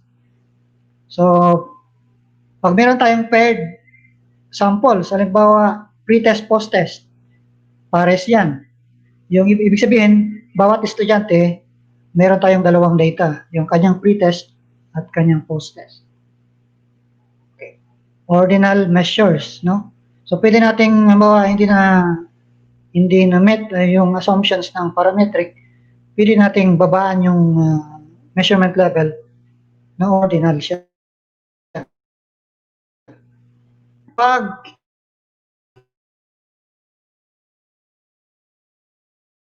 binaba pa natin pass-fail yung ating dependent variable na student performance, so pwede natin gamitin ng McNemar's test. For unpaired samples, we can use Mann-Whitney U-test. At pag ordinal yan, pag binaba pa natin yung level, Fisher's exact test or chi-square din ito, no? 2 by 2 chi-square. And analog of analysis of variance or ANOVA is Kruskal-Wallis test. Okay, so let's begin with paired t-test. So it is also called dependent samples t-test or correlated samples t-test. So usually it is used when we are interested in the difference between two variables for the same subject. So often the two variables are separated by time. So halimbawa, nag-pretest tayo muna, then nag-intervention tayo. After ng intervention, nag-conduct tayo ng post-test. Yan ay paired, no? So, pwede natin gamitin ang paired t-test. Okay? Ito naman yung mga statistical assumptions ng paired t-test. So, the dependent variable must be continuous or at least interval level measure. So, yung mga score sa test ay interval measure. Pwede natin consider, although maraming debate dyan na ang scores ng estudyante sa test ay hindi siya interval, kundi ordinal. Pero kung gusto mong i-convert into interval, marami tayong mga measurement framework ngayon, katulad ng item response theory. Pwede natin i-convert ang score na discrete, like 1, 2, 3, and so on, into decimals. Okay, second assumption is the observations are independent of one another. So, mamimit lang yung assumption nito kapag nag-random assignment tayo ng subjects. Third, the dependent variable should be approximately normally distributed. Hindi naman yung perfect na normal distribution, kundi parang hawig lang sa normal distribution. And the dependent variable should not contain any outliers. Lalo na sa klase, mayroong mga masyadong magaling, no? May masyadong hindi naman kagalingan, kaya naapektuhan yung variance. Pag kinumpute natin yung variance, mean minus the score of that student who got perfect score, outlier siya. So, naapektuhan yung test. Kasi pag lumaki yung variance, yung whole computation ng t-test ay apektado. So, pwede nating tanggalin yung outlier para masatisfy yung assumption na ito. So, when to use paired t-test? Okay? Kapag ang ating experimental design ay pre-experimental or one group, two observations, pre-test, post-test designs. At yung sample natin ay mas mababa sa 30. Kasi usually pag lampas na sa 30, large sample na yan, So, z-test na yung ginagamit doon. Third, histogram of data is mound shape or bell shape. Next, dependent variable is at least interval level. So, katulad ng grades, percent attendance, BMI, score in reading comprehension test. Okay, subjects were randomly selected. Pero may pagkakataon talaga na hindi pwedeng mag-randomize. No? Or, halimbawa, sa isang population, kinuha mo yung mga i-involve mo sa experiment. And the pretest and post-test scores can be matched. So may pagkakataon na halimbawa absent yung estudyante ng pretest, so hindi siya pwedeng i-match. Pwedeng tanggalin yung estudyante. Or kapag hindi tayo naka-pretest, tapos post-test lang, may isang t-test pa na pwedeng gamitin, yung one sample t-test. Aside from paired samples t-test. Okay.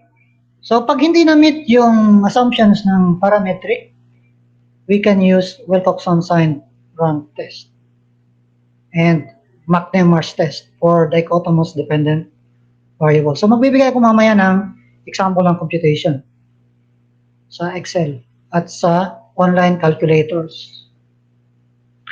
Okay, next is unpaired t-test or independent samples t-test. So this tool compares the means of two independent groups in order to determine whether there is statistical evidence that the associated population means are significantly different. So, pwede natin compare yung control and experimental. Halimbawa, dalawang klase yung involved sa experiment. Yung isa traditional, yung isa intervention. So, unpaired t-test yung ginagamit. Ito yung mga assumptions ng unpaired t-test. So, katulad din ng paired t-test, no? Continuous interval level measures. Dapat normal. So, pwedeng i-test natin ang normality gamit ang graphical methods like histogram, box plot, or QQ plot. At may mga statistic din na pwedeng gamitin na nagtetest ng null hypothesis na the distribution is normal. Katulad ng Shapiro-Wilk. So mamaya ipapakita ko sa inyo kung paano test ng assumption nito. And the homogeneity of variance or equality of variance, this can be assessed using Levin's test. Sa SPSS, kinocompute na yung Levin's test pag nag-implement tayo ng t-test. Pero hindi natin gagamitin ng SPSS. So, hanap tayo ng mga online calculators. Okay, independence. This can be met by randomly assigning the participants in groups. Okay, if these are met, all of these assumptions are met, so we can use. So, when to use this unpaired t-test? So, yung ating experimental design ay pwedeng quasi or true experimental. Diniscuss na kanina ni Ma'am Cheryl yung pagkakaiba. No? Yung pagkakaiba lang ay walang randomization. Pero, pwede namang kahit walang randomization, basta normal lang ang data at equal yung variances ng data, pwede nang gamitin ng t-test. Okay, so yan. Dapat normal. Okay, dependent variable is at least interval level. Okay. So, yan nga.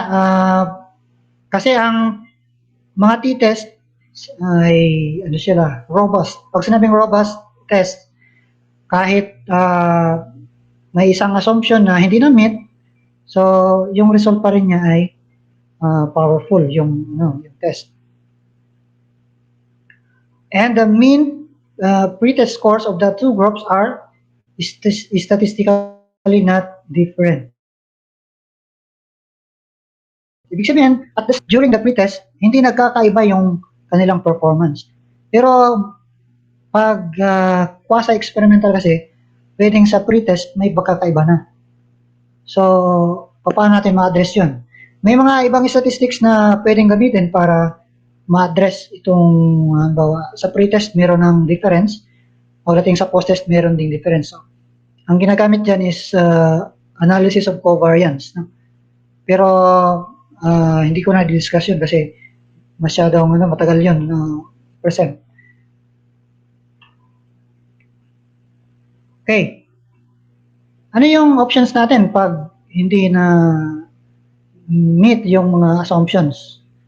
So we can use Mann-Whitney test and Fisher's exact test. Okay, for analysis of variance, F-test or ANOVA, one-way or single factor, compares 3 or more than 3 categorical groups to establish whether there is a difference between them. May mga, may mga ANOVA na 2 factors, 3 factors. Pero ginagamit yun sa mga, sa mga laboratory experiments. Pero sa mga social experiments or sa social science, isang factor lang kadalasan ang ginagamit. So, ang ginagamit natin is one-way ANOVA, one-way F-test. So, example, we want to compare the distributions of scores of 4 groups of students under different teaching methods. Okay. So these are the assumptions of analysis of variance. Same assumptions as t-test. Then normality, homogeneity of variance, and dependence. So ito lang yung kadalasang mga assumptions ng mga parametric tests. Okay, mamaya i-illustrate ko sa inyo kung paano i-test yung assumption para makapili tayo kung ano talaga yung statistic ang nababagay sa ating data. Okay.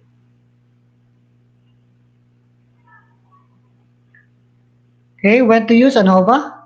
So when analyzing data from experiments with 3 or more groups being compared, small sample, at most 30 per group. Histogram of data for each group is mound shape. Dependent variable is at least interval level. So same assumptions ng t-test. Okay, pag hindi na-meet yung karamihan sa assumptions, we can use Kruskal-Wallis test. Okay, so to summarize the different statistical tools that can be used in action research, okay, pag interval or ratio ang level ng ating measurement, parametric yan, no? At yung required talaga is yung normal distribution ng data. So pag 2 categories, unpaired and paired t-test, pag 3 or more categories, ANOVA or F-test. Pag hindi na-comply yung assumption ng parametric, pwede tayong pumunta sa non-parametric. No? Pag 2 categories ng independent variable, we can use Mann-Whitney test, Wilcoxon syndrome test. For 3 groups, Kruskal-Wallis. At kapag kinonvert natin yung measure into the lowest level, which is nominal, so Fisher's exact test and McNemar's test. For 2 groups, and for 3 or more groups, we can use chi-square contingency tables. Okay, pero yung i-discuss natin, yung mga parametric and non-parametric tests na hindi na yung contingency tables kasi hindi naman ito kadalasang nagagamit, lalo na pag mga maliit na experiments lang ang kinakonduct natin. Okay, so let's have the first example of hypothesis testing. So our research question is there an improvement in students' mean scores after intervention? Okay. So kadalasan ito yung question natin pag pre-experimental. One group, pre-test, post-test design. Okay. Yung hypothesis natin ay one-tailed, one-directional. Kasi yung direction natin ay in-assume natin na post-test should be higher than pre-test. Kaya unidirectional siya, one-tailed. Pero pag dalawang groups, hindi natin alam kung sino ang mas tataas ang score. So, ginagamit nating hypothesis is bidirectional o two-tailed. Pero sa mga pre-experimental designs, one-tailed yung gamitin natin. No? So, yung null hypothesis natin, yung HO, mean 2 or the post-test is not greater than mean 1 or pretest mean. And our alternative hypothesis is that the post-test mean is significantly higher than pre-test mean. So, meron akong data dyan na pwede nyo i-download. You can use your QR code scanner to download the sample dataset. Okay, so let's analyze the data on sheet paired example. Okay, I will demonstrate how to analyze using Microsoft Excel.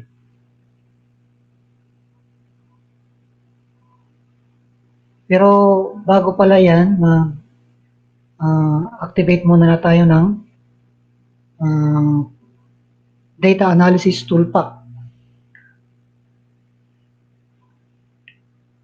Okay, so this is how we activate the analysis toolpack in Excel. First, open Excel. Click File, Options, Add-ins, Go. Select Analysis Toolpack and its VBA. Okay. So ngayon, open natin yung Excel natin. Okay. Punta tayo sa File.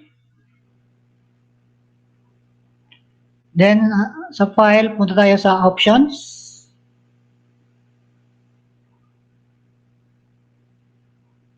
Then, click Add-ins.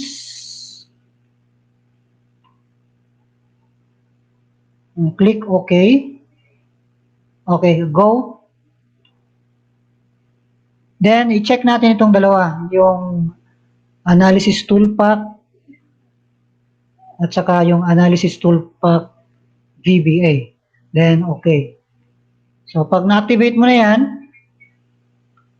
punta ka sa data, makikita mo yung data analysis. So, yun, ha? Pag nag-click ka sa data analysis, lalabas yung mga statistical tools na pwede mong magamit. Hindi na ngayon uso yung manual calculation kasi mahirap nga. Pag manual kasi, malaki yung round of error. Kasi minsan, nagra-round up tayo ng numbers, lumalaki yung numbers. So ngayon, meron tayong mga software na pwedeng gamitin. Halimbawa, ito, paired t-test. So i-click mo lang yan, siya na yung magko-compute ng statistic. At malalaman mo yung statistical significance. Okay, so let's demonstrate how to test assumption. Ano yung mga assumption? Yung pinaka-importante na assumption is yung normality. Okay, so paano i-test natin? Doon sa dataset, dito sa sheet paired example, so doon sa ida-download ninyo, pre-test, post-test lang yung nakalagay. Pero ang test na paired t-test ay nagtitest ng difference. So kailangan natin i-subtract yung pre-test from post-test. So using a formula, so C2 minus B2, i-enter mo lang, then drag, makukuha mo na yung difference. No? Okay. So i-test natin yung assumption ng normality. Ang data ba natin ay bell shape, mound shape. I-highlight natin itong scores ng estudyante sa pretest. So punta tayo sa insert. So itong visualization na ito is available lang sa Microsoft Excel 2019 or yung 365. Sa mga earlier version, hindi pa available yung box plot or histogram. So gamitin natin yung box plot kasi konti lang yung data natin. So mapapansin natin na symmetric yung box plot, kaya normal itong pre-test. I-try natin yung post-test. Insert box plot, box and whisker plot. So parehong normal. Okay?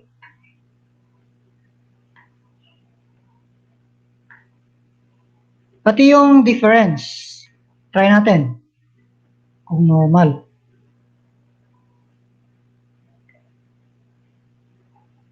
Okay. So, ganun din, normal yung difference ng pre-test at saka post-test.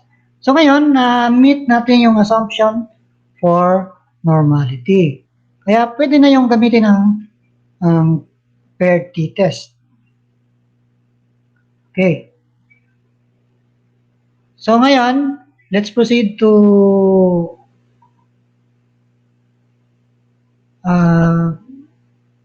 computation of t-test. Okay. So, punta tayo dun sa data analysis, then select t-test paired to sample for means. Okay. Then, click natin ito. I-enter natin yung array kung saan nandoon yung pretest. Okay. So, i-highlight natin ito.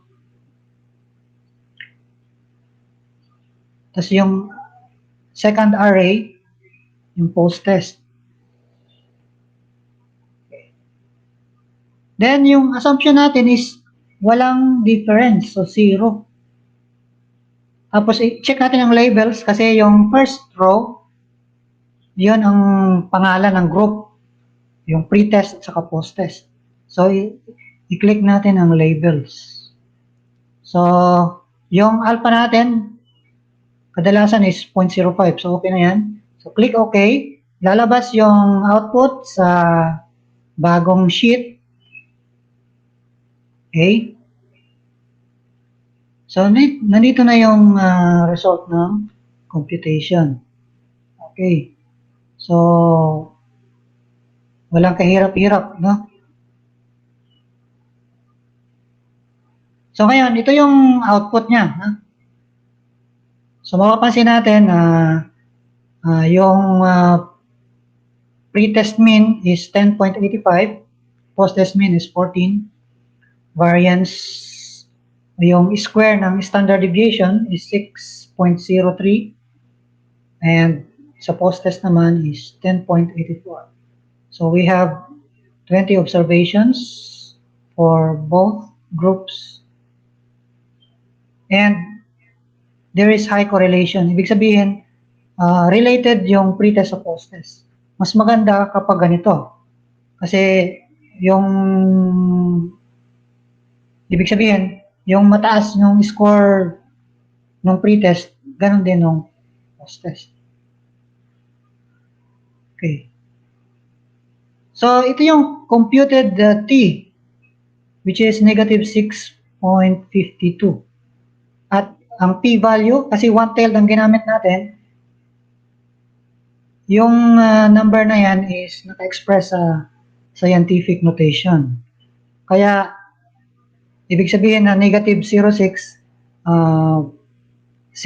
decimal places yung i-move natin from the left, no? So, very small yung p-value. So, ibig sabihin, significant siya. Significantly different. Okay, ito yung decision rule natin. If p-value is less than 0.05, we reject the null hypothesis. Otherwise, we fail to reject the null hypothesis. So, dahil nakita natin na mababa ang p-value, mas mababa kaysa 0.05, so we reject the null hypothesis. Ibig sabihin, we accept the alternative hypothesis na merong improvement sa scores from pretest to post-test. So, how do we interpret? Okay. At 5% level of significance, there is sufficient evidence to conclude that the mean score of students significantly increased after intervention, or the post-test mean was significantly higher than the pre-test mean. Paano kung hindi bagay yung t-test? So, let's try Wilcoxon. Okay. Yung mga site nakalagay dito sa second to the last slide ng presentation, yung mga site kung saan pwedeng mag-compute ng Wilcoxon online. Okay. So, using the Wilcoxon sign rank test calculator, same results. Ibig sabihin, significant din at 5% level. So, pag in-assume natin na non-normal yung data, pwede rin natin i-convert ang ating data into dichotomous variables, kaya gagamit tayo ng McNemar's test. So, kailangan muna nating gumawa ng contingency table doon sa Excel. Kung mapapansin ninyo, doon sa Excel meron akong nakalagay na contingency tables.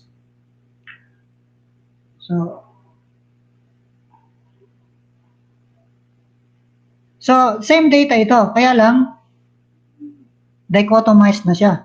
Ibig sabihin, pag 0 yan, hindi nakaabot ng 15. Kasi ito, 20 item test ito. So kung ang passing natin is 75%, so 15 dapat yung score ng estudyante para maging 1 ito. Okay. Kaya nilagyan natin dito ng 0. Pag hindi nakaabot sa 15, 0. Pag nakaabot sa 15, 1. So, ano itong mga frequency na ito? So, ibig sabihin ng dito sa cell na ito, test 1 positive, test 2 positive. Ibig sabihin, nung pre-test, pasado siya. At nung post-test, pasado rin siya. Kaya, test 1 positive, test 2 positive. So, dalawa sila. Dalawa silang pareho yung trend, no? Pasado sa pre-test, pasado sa post-test. Itong 0, ibig sabihin, pasado siya sa pre-test, hindi sila pasado sa post-test. So wala namang estudyante na pasado sa pre-test tapos bumagsak sa post-test. Dito naman sa cell na ito na may frequency na 8, ibig sabihin, hindi pasado sa pre-test, naging pasado sa post-test. Kaya 8 sila lahat. Tapos itong 10 na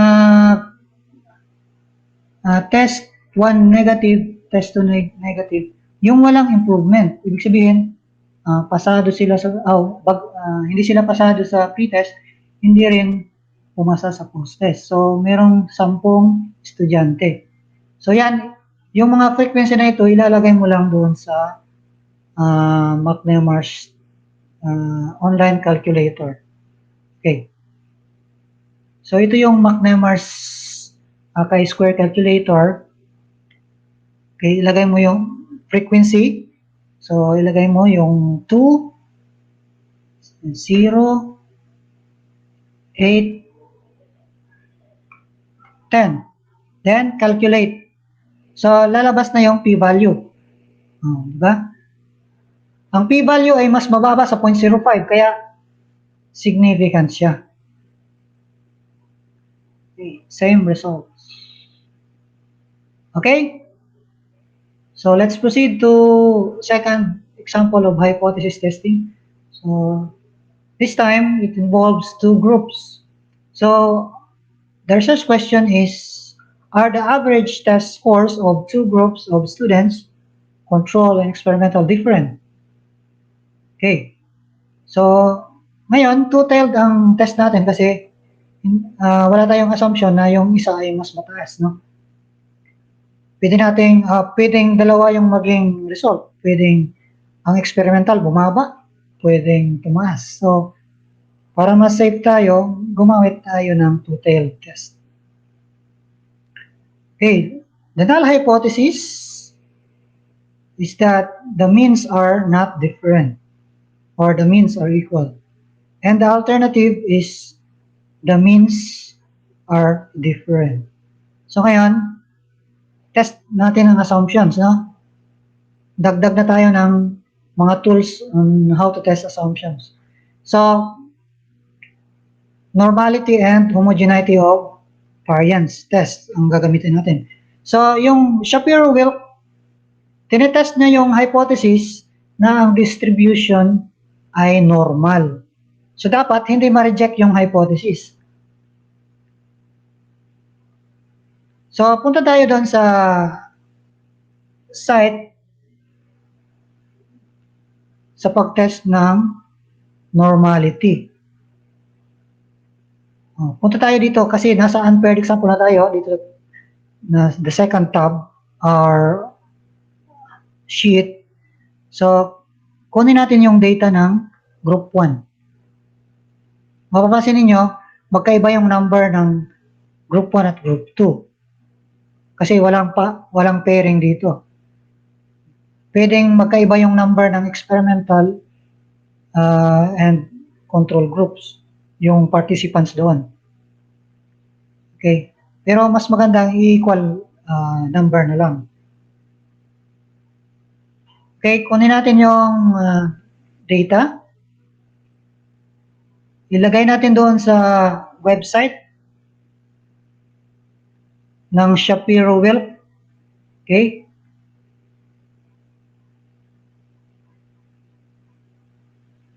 So, dito sa box na ito, ilalagay natin yung data. I-paste natin. So, nandun na yung data, then calculate. Then, pag na-calculate na, tingnan natin yung output. So, mapapansin natin na ang p-value is 0.6. So, mataas. So, not significant siya. Ibig sabihin, we failed to reject the null hypothesis that the distribution is normal. So, we accept it. Ibig sabihin, normal yung group 1, yung distribution ng score sa group 1. Mapapansin natin, yung QQ plot, pag straight line yan, ibig sabihin normal. Tapos ito, ang histogram, mapapansin mo, halos malapit siya sa normal. So, isa yung strategy para matest ang normality. Next, assumption na itetest natin ay yung homogeneity of variance gamit ang Leibniz test.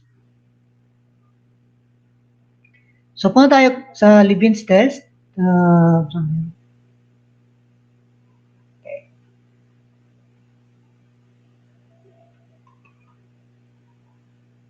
Leibniz test. Bartlett's ito. Okay, siguro, dito na lang sa, i-try natin sa Bartlett's. Kasi, same lang naman ang Bartlett's at Leibniz test.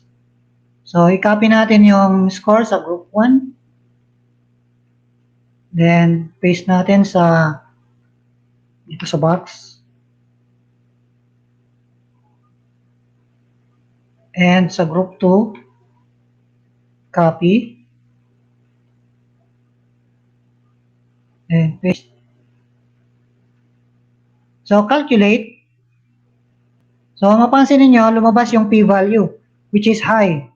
So, not significant siya. So, hindi natin ma-reject yung hypothesis na equal yung variances. So, na-meet ang assumption for equal variances. Kasi sa Excel, dalawa ang independent sample statements. Unequal variance assumption at saka equal variance assumption. So, let's now proceed to analysis. Dahil equal ang variance, pipiliin natin ang t-test 2 sample assuming equal variances.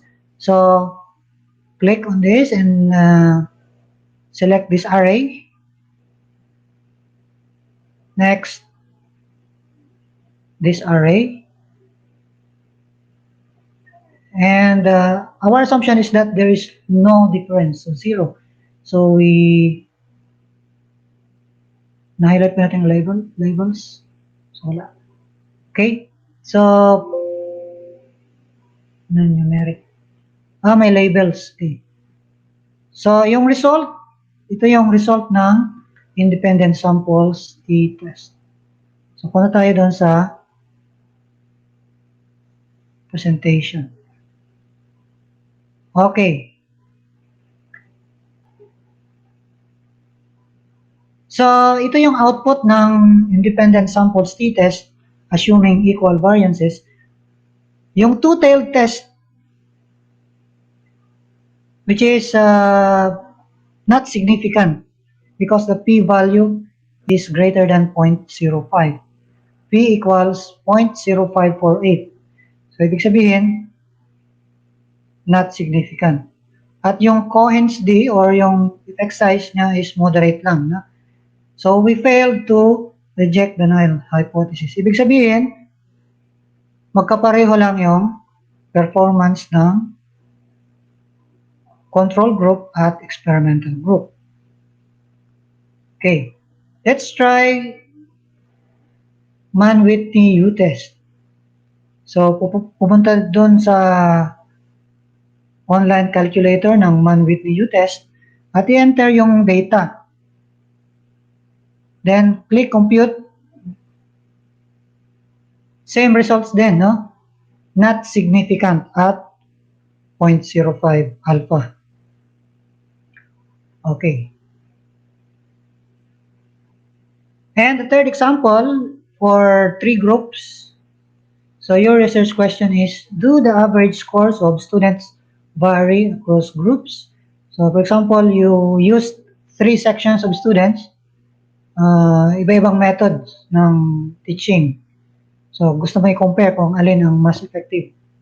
So yung hypothesis mo, mean 1 equals mean 2 equals mean 3, and your alternative hypothesis is that at least 2 group means are different. Okay. So, ganun pa rin, i-test mo yung assumption for normality, Shapiro-Wilk, histograms, and QQ plots. So yung data ito sa sheet number 3, yung groups example, 3 groups example. So yung homogeneity of variance din ay not significant. Ibig sabihin, equal ang variances. So pag na-comply itong assumptions na ito, kahit walang randomization, pwede mo nang gamitin yung ANOVA. Okay. So your statistics is one-way ANOVA, single factors. Your factor is teaching method with 3 levels. So the decision rule is to reject the null hypothesis if the p-value is less than 0.05. Otherwise, fail to reject the null hypothesis. Pag significant at rejected ang null hypothesis, we can proceed to post hoc test. Yung mga least square difference at yung mga Tukey's test para malaman natin kung alin ba sa tatlo ang different. Magkakaroon tayo ng pairwise comparison ng mga groups. Titingnan natin kung si A ba different kay B, si A ba different kay C, or si B different kay C. So, yun ang tinatawag na post hoc test. So, dito sa ating example, so let's go to Excel. Dito tayo sa 3 groups example. Click on data analysis. Hanapin yung single factor ANOVA. Click OK. Then, input range. I-highlight mo lahat ito. Then, columns, labels in first row. Okay na yan. So, click OK. So, ngayon, may output na tayo. So, ito yung output natin. So, mapapansin natin yung p-value, ito yung naka-bold. 0.337571. So, ibig sabihin, mas mataas siya sa 0.05. So, we failed to reject the null hypothesis. So, our interpretation, at 5% level of significance, there is insufficient evidence to show that the mean scores of the 3 groups are different. Ibig sabihin, different methods of teaching, pero pare-pareho yung effect. Hindi nagkakaiba yung mean scores ng mga estudyante sa post-test. Okay. So, kung hindi na-comply yung mga assumptions, we can use cross-cal-Wallis, and same results din ang cross-cal-Wallis. Okay. So, ito yung mga online calculators na pwede nating i-visit kung gusto nating mag-compute ng mga non-parametric tests. Kasi sa Excel, pwede na tayong mag-parametric test. Okay. So, that ends my presentation, and thank you for listening.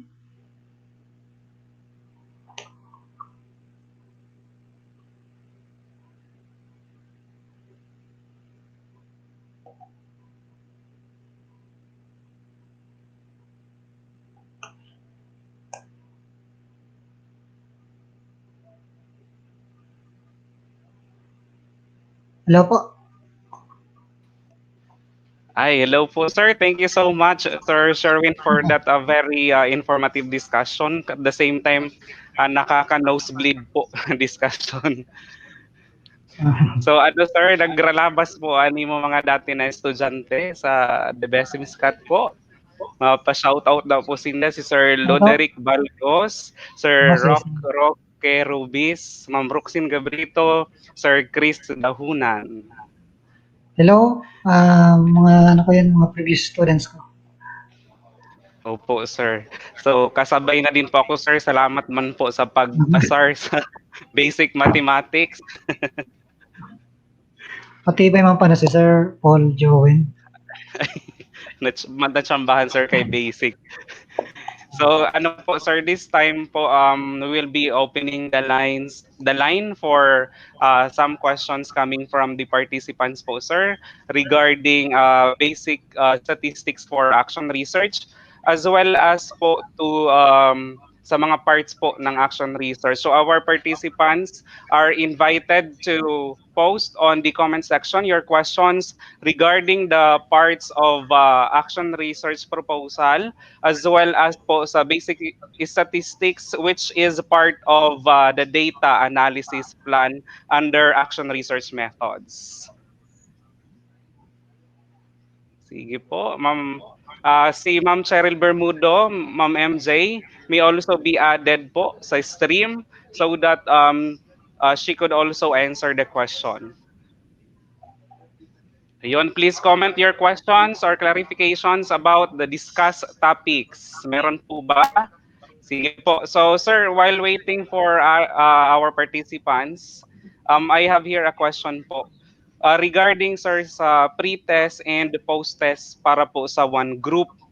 So, enough po ba, sir, yung comparison lang po ng scores para ma-establish yung effectiveness ng intervention?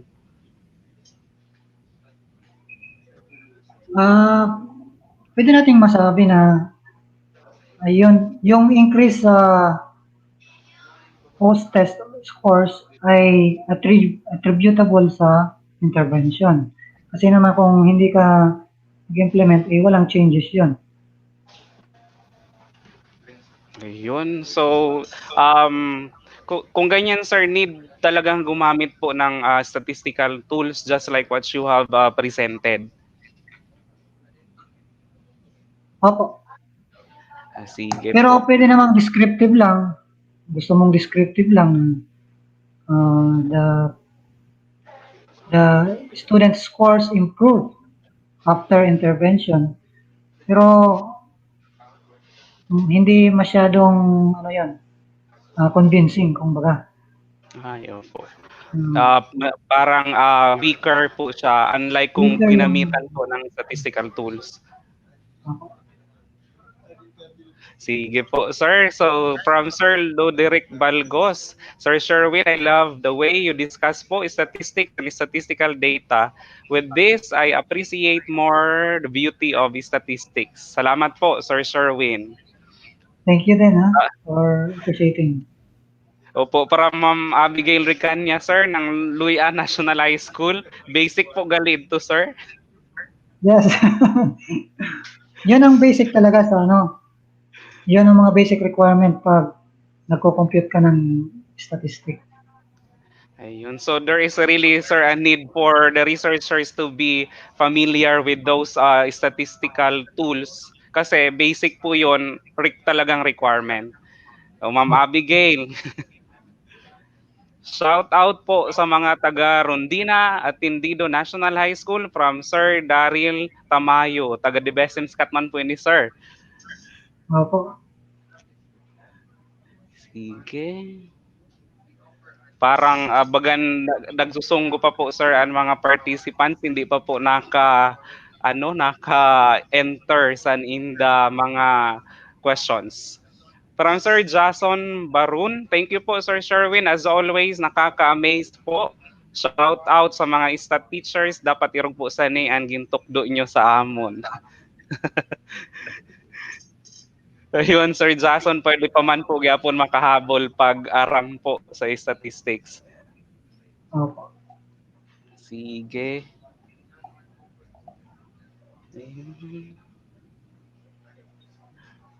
Orang question. Sige sir, kay wala pa man po question, ako na lang po ang mga question. So ano po sir, regarding sa data analysis plan po kasi sa DepEd po usually ang mga topic po sa teachers is sa classroom setting po.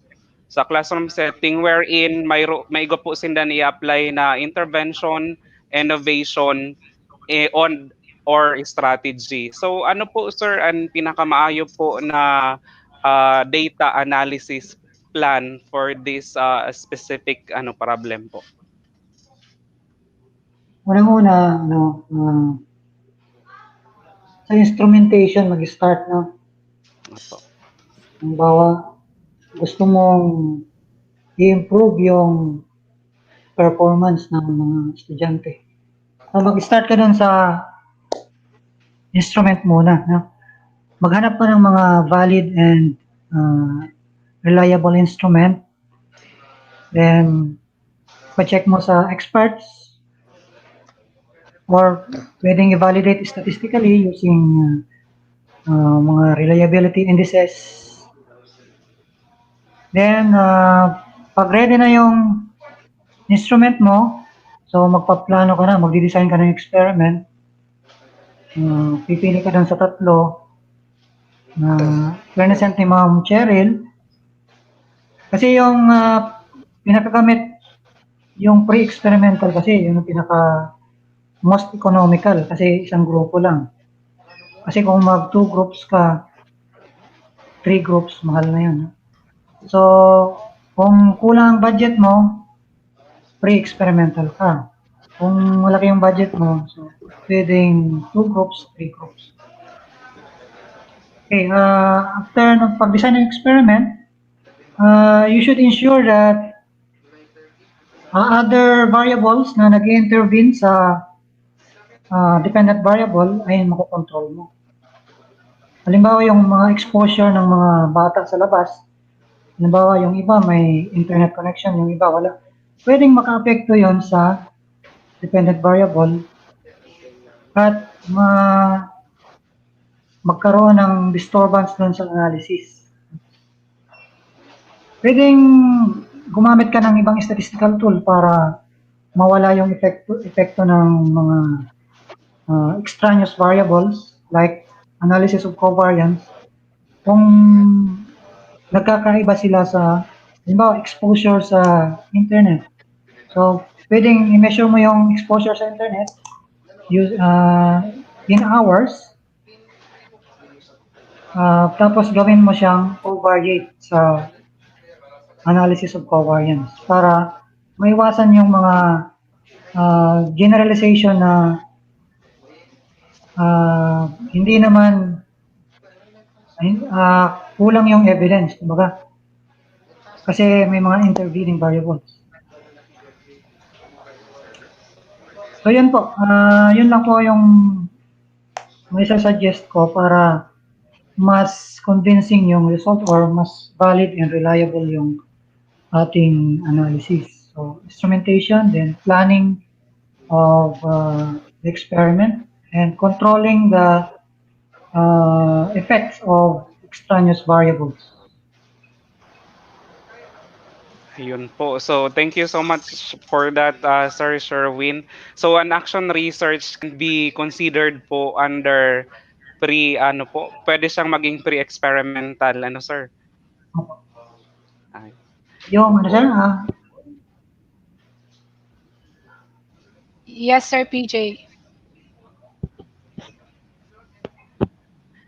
Yes po. Ayun, so kaya po Sir Sherwin and Ma'am Cheryl, talaga po importante din po kung nagkakandak ng action research, sabi po na-highlight po during the discussion na dapat i-consider po yung mga variables because may mga yung alimbawa po yung intervention and or strategy, pwedeng hindi lang po sila yung naging direkta na naka-influence sa result ng ano po, ng halimbawa sa results ng performance ng mga learners.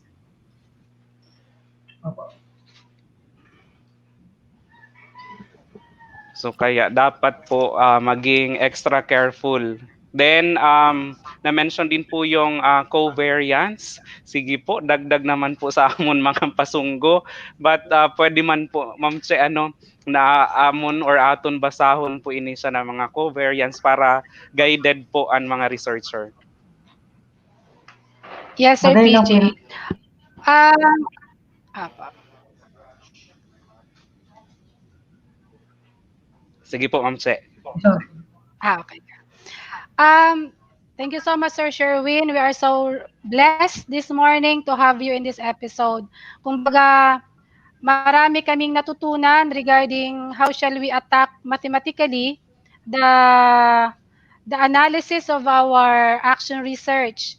So sa mga nagpo-post na nano-nosebleed sila o nahihirapan, now let us not forget na the things that were discussed by Sir Sherwin, para yun sa quantitative data analysis method. Okay? So, di ba, we have also the qualitative approach in the analysis of our data or data gathering method natin. So, yung, yung diniscuss sa Sir Sherwin, makakatulong yun sa atin if we will be using the experimental research design. And sabi nga ni Sir Sherwin, yung pinaka-common na nagagamit natin sa classroom, kasi nga we are talking about action research, na most commonly, of course, ang focus ng study natin at saka ang ating mga respondents ay nasa classroom. So, naka-focus tayo sa intervention or anything that we will be doing to improve our professional practice. So, most commonly, ginagamit natin ay ang experimental kasi we will be introducing an intervention which is our independent variable, and we will see the effect of that independent variable to our learners. Okay? But just the same, according to Sir Sherwin, it's not enough that we will just describe the effect of the intervention based on the pre-test and the post-test. Mas maganda ang gamitan natin siya ng statistical tool for us to convince that the effect of that intervention to the performance or kung anumang parameter ang tinitingnan natin. Okay? So, yun ang nagagamit natin usually para experimental at sa kakwasay. Kasi pagdating sa experimental, kailangan na nating bumuo ng grupo randomly. Okay? So, may control group tayo, tsaka may experimental group. Ngayon, pumapasok nga na doon ang ethical considerations, lalo na doon sa mga hindi magiging participant ng research. Kasi paano yung, kunwari, sa isang grupo, ang control group ay syempre walang intervention. Experimental group ay may intervention. So, somehow, yung nasa control group ay nadideprive ng intervention. So, that's why, bihira ang gumagamit ng true experimental, but then that particular research design is very effective kung lalo na kung mag school-wide na tayo, meaning collaborative. May ilang classes yung mai-involve. Although sa true experimental, we do observe randomization. So, doon na pumapasok yung technical side that we, as a researcher, you really need to be competent and informed kung anong research design ang gagamitin mo at mabigyan mo siya ng tamang statistical tool for you to be able to gather or to get the data, the meaning of the research study that you are going to conduct. Okay? So, anyway, sa qualitative naman, 'di ba, usually nga kasi nasa classroom tayo, usually gumagamit tayo ng qualitative approach like nag-i-interview tayo, kumusta ba ang intervention, ano ba ang effect sa mga bata, sa mga respondents. Then we also sometimes conduct FGD or we do conduct observation. Of course, as discussed in the video, in conduct of observation, we also follow or we also use some tools for us to make the observation systematic. May mga observation tools tayong pwedeng gamitin para ma-capture natin kung ano lang talaga ang titingnan natin from our subjects. And also sometimes yung mga journals, mga diaries, as part of documents of our learners, we are also using them. So hindi lang tayo nakatutok doon sa experimental side, and remember the discussion on triangulation, that it is important or it would be better if we look into the research study in one or in more than one windows. Kumbaga, you will conduct observation, you will look into the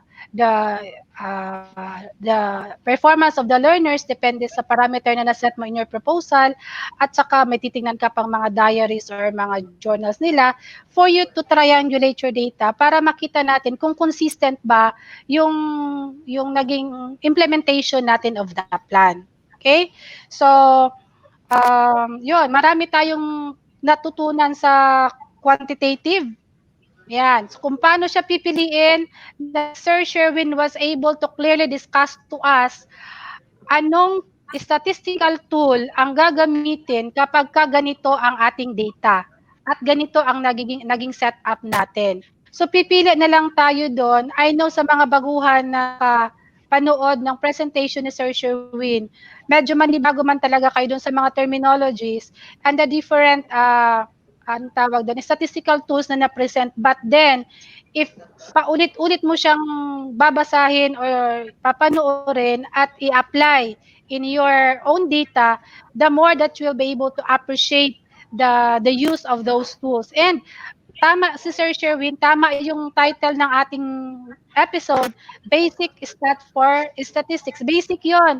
May mas malalim pa na klase ng statistics. May advanced stat pa. Yung present sa atin ngayon actually, those are basic statistics. Okay? So, yon. Hindi mo kailangang alamin lahat-lahat yon. In the formulation of your proposal, alamin mo muna kung ano ang gusto mong tingnan. Ano ba ang action research mo? Okay? Action research question na gusto mong sagutin. Doon naka-anchor dapat ang magiging data gathering method plus the data analysis plan and the statistical tool that you will be using. Okay? So, yun. Dahan-dahan lang. And anyway, may nagtanong kanina, mahina ang signal namin, ma'am. Pwede bang panuorin ulit? Yes. Pwede niyong panuorin ulit ang lahat ng live coverage na to because we really purposely do it in this way so that you will be able to access all the discussions. Pero dun, Sir Sherwin, sa tanong, pwede daw po bang makakuha sila ng soft copy of your presentation, Sir Yes po. Sherwin? Yes po. Yes. Okay. So, may approval tayo kay Sir Sherwin that you may be able to have a soft copy of the presentation. Baka dumugo ulit ang inyong ilong.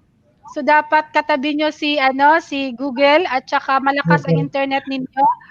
Requirement, bago nyo panuurin ulit ang video plus i-open ulit ang presentation ni Sir Sherwin, dapat meron kang malakas na internet connection. Why?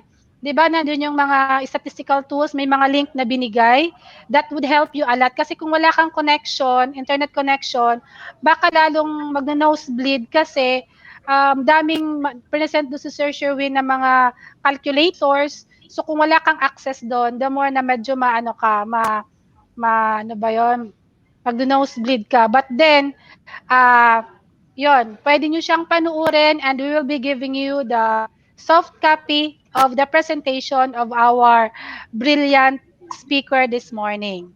Okay? Walang tanong anong nangyayari sa ating mga participants. Wala kayong tanong. Are you sure? Sigurado ba kayong wala kayong tanong? Ma'am Che, medyo na-overwhelm po siguro.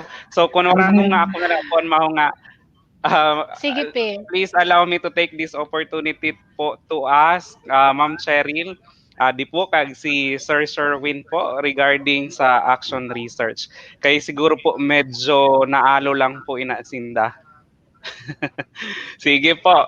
So regarding because Ma'am Che and Sir Sherwin, the output for this episode is the draft po of action research proposal na galing po sa mga participants. So, more likely po ang mga iba pong participants ay nakapag-submit na po ng context and rational action research and proposed intervention, innovation, or strategy. So, pupunta na po sila sa action research method. So, Sir Sherwin, any tip po or tips regarding the writing of sa action research methods part po?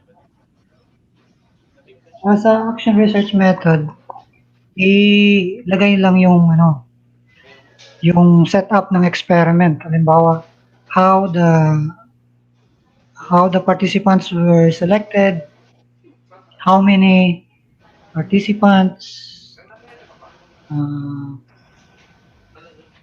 yung instrument na gagamitin, ano yung evidence ng validity and reliability. Siguro yun lang. Opo. So, yun, thank you so much po, Sir Sherwin. At one thing po siguro, Sir Sherwin and Ma'am Che, na dapat i-remember ng teacher researcher is the alignment. So, kung ano po yung nakalagay Yes, Sir sa PJ. Opo. parts 1, 2, 3, so tuhog din po yung ibang parts ng action research. Yes, Sir Ano, PJ. Uh,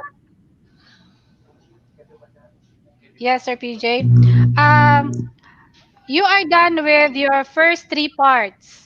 Meron na kayong context and rational, may action research questions, and innovations, intervention, and strategy.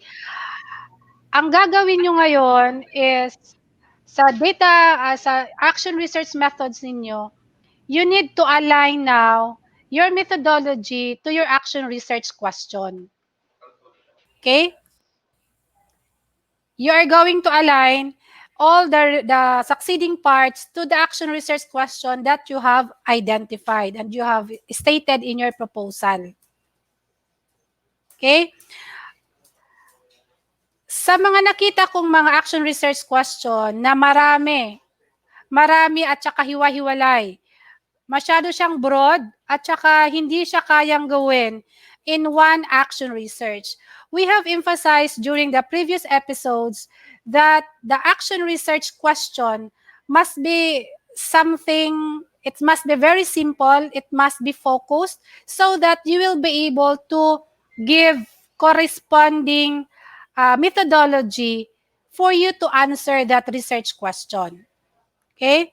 So, pagdating sa methodology, dapat yung ilalagay mong methodology ay kaya mo siyang i-analyze. Okay?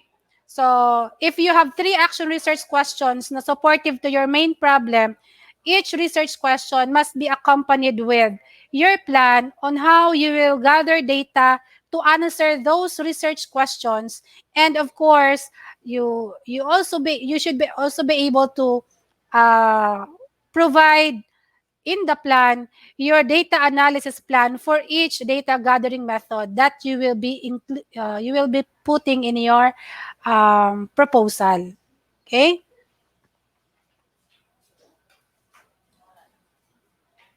Hi, si sir. ayun lang po. Ayun po, Ma'am Che. Okay. So an usad po na mga ang problema po sa naton participants is the internet connection. Again, we are reminding po the teacher participants that they could replay this video as well as po makikita din sa YouTube adto po dito ang video. So pwede nyo po balikan, don't you worry po. We are still accepting questions because di po si Ma'am Cheryl and Sir Sherwin. May nakita po ako na question here from Teacher Francia. How can we prove that the action research is valid? Sige po. Sir Sherwin? Pwede nating yung triangulation mo, no? Pwedeng gamitin yon. Yes, Para Sir Sherwin. malaman. Sige po. Yung tanong ba ay pwede kong i-translate sa paano natin mapatunayan na kapanipaniwala ang kinandak na action research? Yun ba ang tanong? So kung yun ang tanong, in conducting action research, we conduct action research because we see a problem in our classroom, in our own practice. Okay? Although I have mentioned in the preliminary parts that as a teacher researcher, you are in authority of your action research. Yes, because action research is more on personal side. Ikaw ang nag-conduct and your context is so unique.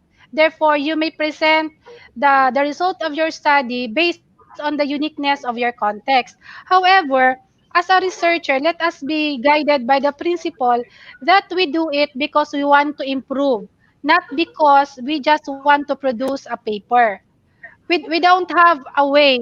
Walang way, although if we will look into the proposal and the completion report, we can see kung saan doon ang religiously done at saka hindi. But then again, the validity of action research paper greatly depends on the way it is conducted and the purpose of the conduct of the study by the researcher.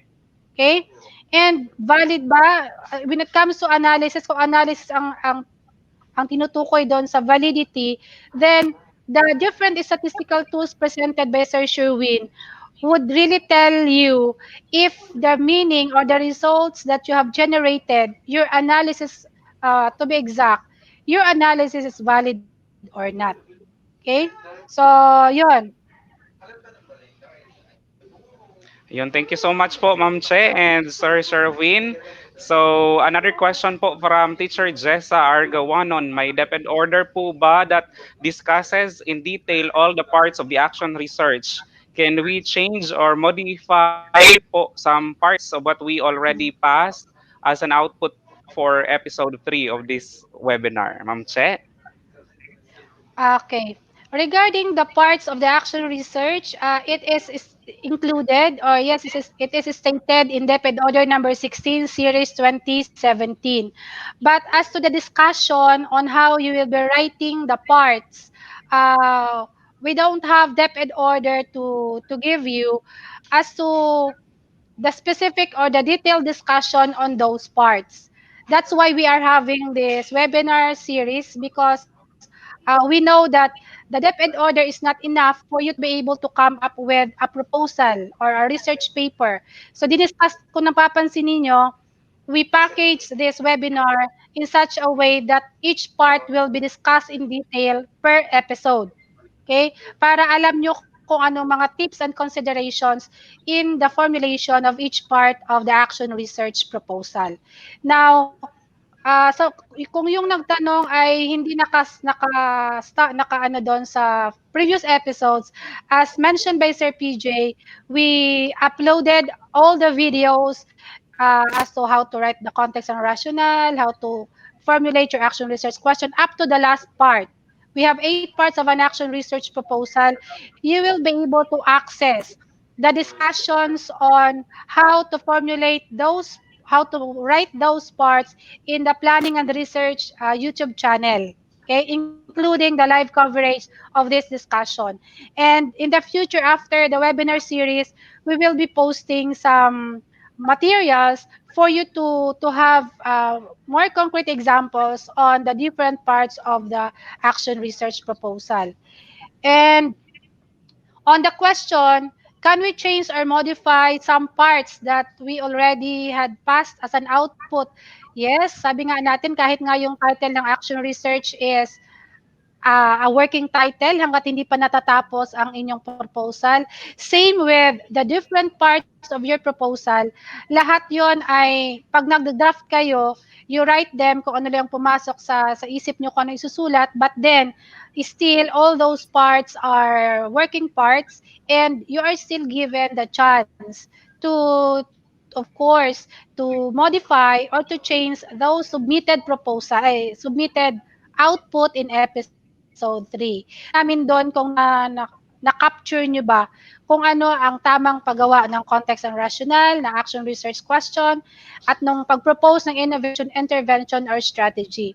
But then, in the final output that you will be submitting in our link as part of the evaluation form, you will be submitting the complete action research proposal. Now, don't be afraid to submit a draft kasi expected yon. It's just a draft. Okay? Kung magtatanong kayo, nababasa ko pa ba yun isa-isa sa dami ng trabaho? Yes, kasi nakafocus ako ngayon sa webinar series. Lahat po ng sinubmit ninyo na parts 1 to 3, binasa ko yun isa-isa. And I have noted some researchers who were able to present the first 3 parts in according to the discussion, and titingnan ko sa episode 4 evaluation form kung nadagdagan ba ang lista ko ng mga researchers who were able to capture the discussions very well.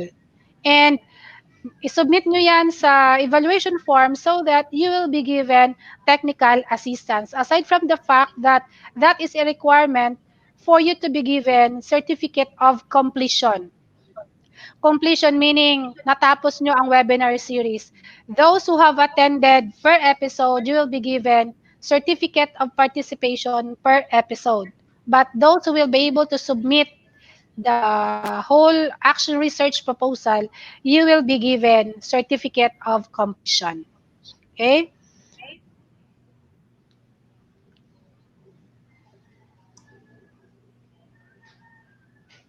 Iba pa bang tanong? Meron kay Sir Jason.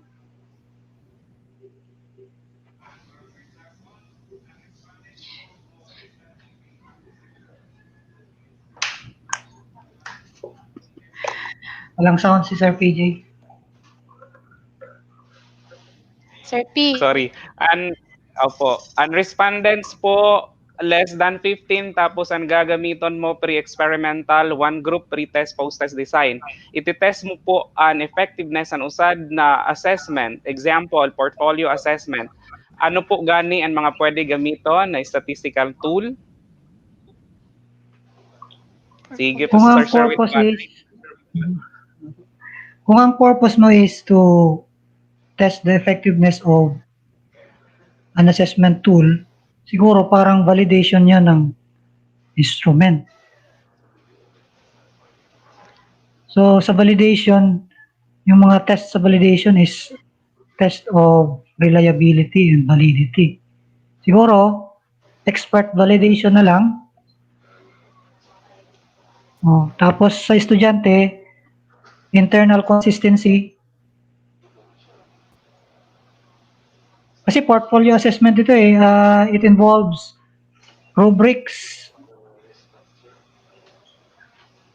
Siguro, expert validity siguro ang gagamitin dito. Sa estudyante naman, tingnan kung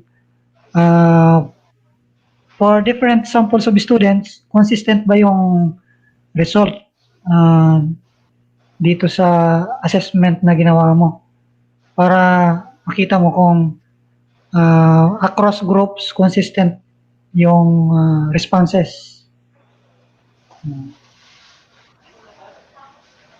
Yan po. Ayun. Thank you so Sir much po, PJ. Sir Sherwin. Yes po, and sa Ma'am Che. In this case, Sir Jason,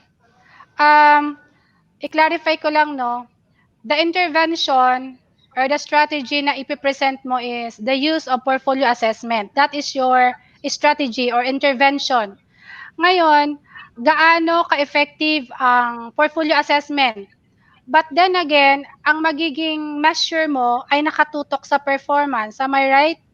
Anong performance ng mga bata ang susukatin natin in the pre-test and post-test to see the effectiveness of portfolio assessment? So if the answer to that question is titingnan mo yung summative test results or yung grades ng mga bata during the pre-test and the post-test, then yun ang bibigyan natin ng statistical tool under pre-experimental. Yung tinuro na Sir Sherwin na ano nga yung Sir Sherwin, one paired ay one group, two observations. Two observation. One group, two observations. Yun. Pero, in this particular scenario, yun yung magiging analysis natin, magiging data gathering method natin plus the analysis. But then, kung gagamit ka ng portfolio assessment, pwede pa siyang pumasok kasi qualitatively. So aside from you will be measuring the pre-test and the post-test results as to the performance of the learners, you may also look into the portfolio of the learners and you can gather more information qualitatively for you to describe also the effect of the portfolio assessment on the performance of the learners. Kasi pag alam ng mga bata na gagamitin yung portfolio nila to describe their performance, of course, they will do good in the submission or accomplishment of the outputs na ilalagay nila sa kanilang portfolio. So it's not only that we'll be looking into the pre-test and the post-test as suggested by the idea of triangulation, we can think of two or more data gathering method and analysis for you to gain more perspective on the scenario or on the practical problem that you are addressing. Okay, thank you so much, Ma'am Che. So it is clear na pwede po natin i-treat quantitatively and at the same time qualitatively yung data analysis. Okay, from Ma'am Francia, how about po if the panel suggests to recalibrate the action research, are we going to change the entire methodology? Recalibrate.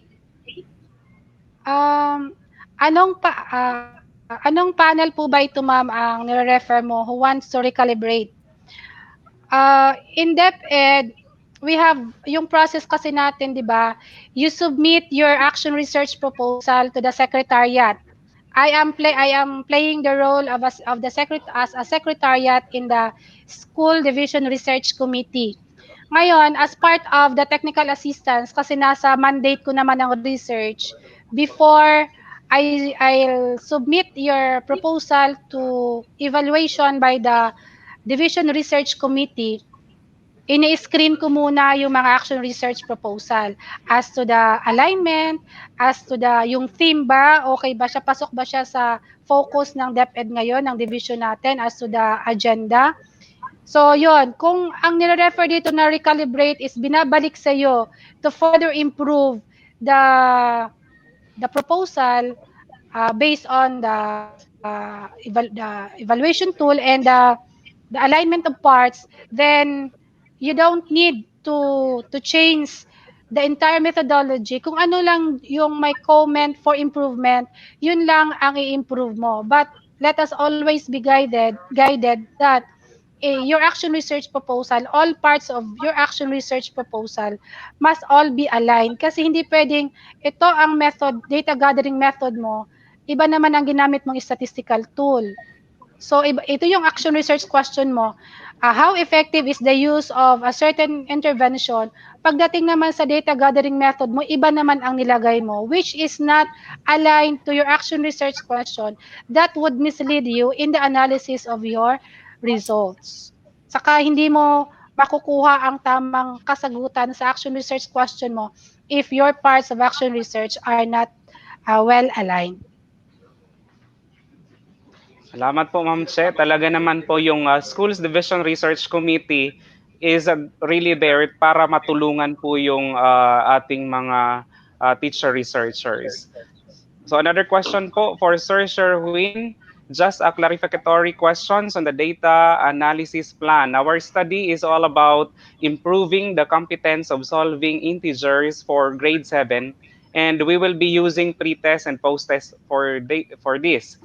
There are intervening variables that would contribute to the result of the tests under the new normal. The question is, what would be the best statistical tool to be used in order to prove the validity of the result, considering that there are intervening factors? Sir? Okay, there is no best statistical tool siguro, but the most appropriate statistical tool. Kung maraming intervening variables, nagiging multivariate yung independent variables. So, meron kang isang dependent variable, yung student performance, tapos kung iniisip mo na maraming nakaka-apekto, magkakaroon ka ng multiple regression. Gagamit ka ng multiple regression and identify mo yung mga independent variables. Isa na yung teaching strategy mo. No? So, if you are using two categories of teaching strategy, tapos yung ibang variables, about ngayon sa new normal, ano yung mga variables na intervening? Diba, yung exposure sa internet kasi palaging nasa bahay, palaging may hawak na gadget. So, you can measure the intervening variable using an instrument. Halimbawa, the number of hours spent in using or in browsing the web. Another variable pa siguro yung ano pa kaya na pwedeng maka-apekto sa performance yung yung nutrition nila. So, kung marami kang naiisip na independent variables na maaaring makaapekto sa isang dependent variable, the most appropriate statistical tool is multiple regression. Yun. Yun. Thank you so much, Sir Sherwin, sa multiple regression. Sige po. Linear Ma'am Che, regression. linear regression. Ma'am Che, may ano ka po? Wala, kaya pa ba yon? Multiple regression, kaya pa? Bagang kaya man po ito ni Sir Luderick. Under new normal kasi talaga, lahat ay bago, lahat ay hindi na tulad ng dati. That's why in conducting actual research, most especially if you will be using experimental, marami talagang factors that may influence bias on the result of your study. That's why Sir Sherwin emphasized this morning na piliin natin, i-consider natin yung mga possible factors that may affect the validity of our research results. Okay? So, yon, kung gagamit yung study ni Sir Loderick regarding the ayun, solving integers, siguro yon yung para sa under all normal. Okay, pre-test, post-test, yon. So, how to deal with the intervening factors, yon, depende na sa iyo as a researcher to identify those factors and how can you control the the extent of the effect of those factors in the conduct of your study. Dun po kasi sa multiple linear regression, sinusukat yung contribution ng independent variable doon sa student's performance, bawa sa integers.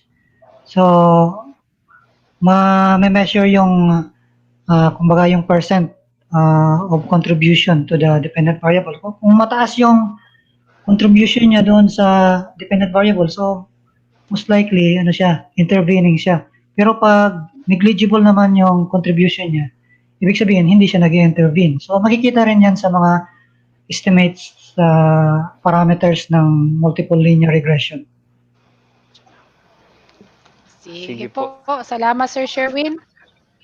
Iklaro ko lang po Sir Sherwin, regarding po sa itong multiple regression, linear regression. So, is it only used po when measuring po the effects of intervening variables?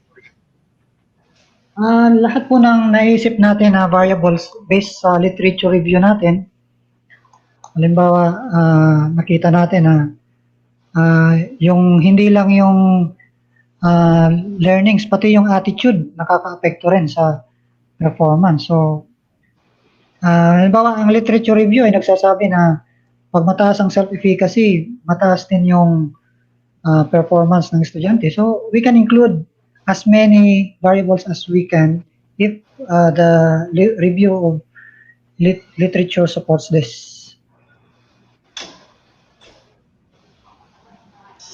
Ayun. Sige po. Maraming salamat po, sir. We have another question from Teacher Jocariza. What statistical tool to be used if we are comparing results of two different teaching strategies to identify which one is better? Which one is better? T-test for independent samples, unpaired t-test. Comparing results of two different, yun sa unpaired t-test yun. Pero pag hindi nga na met yung assumptions, you are free to use other statistical tools.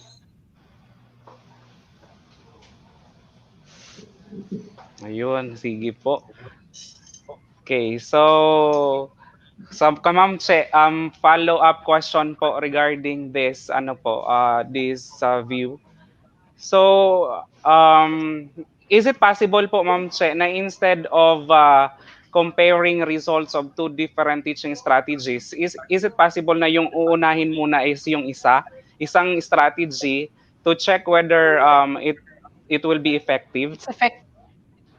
Yes, Sir Opo. PJ, usually usually yung ginagawa natin, we are trying one strategy or intervention and see its effectiveness to our dependent variable. Okay? Yun usually yung ginagamit natin. And according to Sir Sherwin, the most appropriate statistical tool is the pair one group t-test. Tama pa ako, Sir Sherwin. One group kasi isang buong klase or one group of your identified respondents, you will implement an intervention and you will look into the effectiveness, then that's only one strategy or intervention. Pero kung yung ginawa mo na ay ginupo mong estudyante or nag-collaborate ka with your co-teachers in the school, isang section for example, ito ang strategy na gagamitin, another group is another strategy. So, pwedeng applicable yun dun sa sinasabi ni Sir Sherwin na titingnan yung mga independent, independent via test. Yan. So, yung pinopromote natin, Sir PJ, as of now, given the situation, is for us to focus on a strategy, one strategy, and see its effectiveness on solving or addressing the perceived problem of a classroom teacher or anybody who is conducting an action research. Yan. So, yon.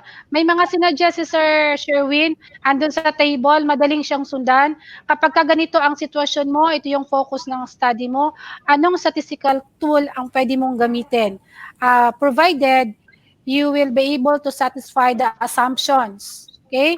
So, sa mga assumptions na yon, may binigay siyang mga tools for you to test the assumptions and kung normal ba ang data mo or hindi, yun yung maging basis mo in deciding what particular tool will you use in analyzing your data. The video, itong video coverage natin will be helpful and it will be accessible to you. Plus, the slides ni Sir Sherwin, we will be giving you the soft copy of this. And katakan nyo si Google. Kung hindi kayo maintindihan, tanungin niyo sa Google, maraming sagot si Google. Okay? Sige po. So, talaga namang kailangan po nating i-consider yung statistics in as part of our data analysis. So, mukhang wala na pong tanong. Siguro due to the slow internet connection din po, kaya medyo hindi po nasundan yung video. But then again, pwede po nating balikan po ang video na ito or episode na ito. So ano po, Sir Sherwin, regarding po in the conduct of or in crafting or writing action research proposal, any ano po, message or kumbaga, what will our teacher researchers do po for them to really have one or yes po, to draft an action research proposal? Okay, siguro yung may suggest ko lang na based on experience, siguro yung mga problema talaga sa classroom natin, yung fokusan natin, no? Yung mga specific problem na kayang masagot or kayang masolve within a given time frame. Halimbawa sa integers, no? Maraming problema sa integers, lalo na yung mga bata na nalilito sa negative numbers, positive numbers. So, ano yung magiging solusyon natin doon? Hindi yung masyadong broad yung ating research problem. So, mag-isip tayo, mga specific topic sa algebra, signed numbers. So, doon tayo mag-focus. Halimbawa, we can try different strategies on how to improve memory. So, kasi minsan memory lang yung problema. Hindi naman talaga yung alam nila yung concept pero yung memory retrieval ang mahirap. Posibleng may mga nutritional factors na nakakaapekto sa fact retrieval, no? So, pwedeng gumamit tayo ng mga strategies on how to improve memory. So ganun na. Yung mga specific problems lang na madaling i-solve through experimentation. Huwag yung masyadong broad, yung gusto nating i-solve yung lahat ng problema sa mathematics, no? Inch by inch lang yung pag-solve, no? Yan lang po. Ayun, maraming salamat po Sir Sherwin. So we have to remember the terms focus and is specific. And we also have heard yung inch by inch. So kaya po medyo nalulula din po yung ilan sa mga teacher researcher kasi parang very idealistic to cover so many things. So basta po ang importante is alam po natin kumbaga yung sitwasyon na pwede nating bigyan ng intervention, innovation, or strategy. So in relation to that, Ma'am Che, parang napapansin ko po na medyo skeptical po yung ibang teacher participants to submit proposal or to submit their output for episodes 3 and 4. So any reminder po Ma'am Che, siguro po hindi naman po talagang naghahanap tayo ng perfect action research proposal. Yes, Sir PJ. Dugtungan ko lang yung sinabi ni Sir Sherwin before our closing part. You should never be overwhelmed by the magnitude of the problem that you are facing right now kasi ang dami talagang problema starting from the modality, the resources at saka napakalawak niya. Always go back to our previous episodes that we will just identify those practical problem, yung problema na nakakaapekto in our practice, kunin lang natin doon ang mga ang practical problem that we have ngayon, we have competence and we have influence over the issue. Wag nating kuning practical problem to be addressed in our action research yung mga bagay na we don't have control.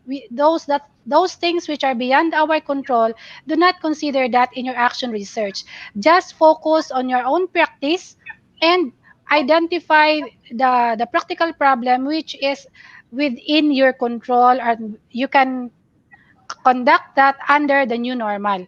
Kasi mamroblema ka talaga, you will be pressured to submit an action research kung hindi mo na naiintindihan na ang gagawin mo ay para mapaayos ang professional practice mo by addressing those practical issues that you will encounter and you are encountering in your practice.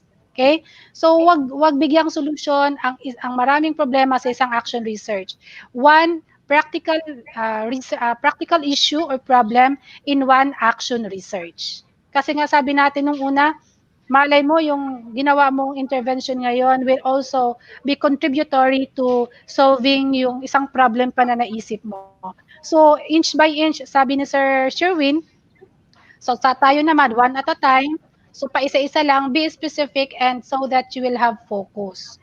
And hindi kayo dapat na-stress in the conduct of action research kasi we should take action research as our tool in doing in our practice and doing it systematically so that we will have our own way of reflecting whether what we are doing is really contributory to the delivery of the basic education to our learners. Okay?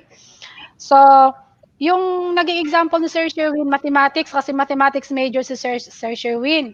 Integers, so na-relate siya doon sa kay Sir Ludwig, mga integers, mga negative numbers, kung ano pa yan.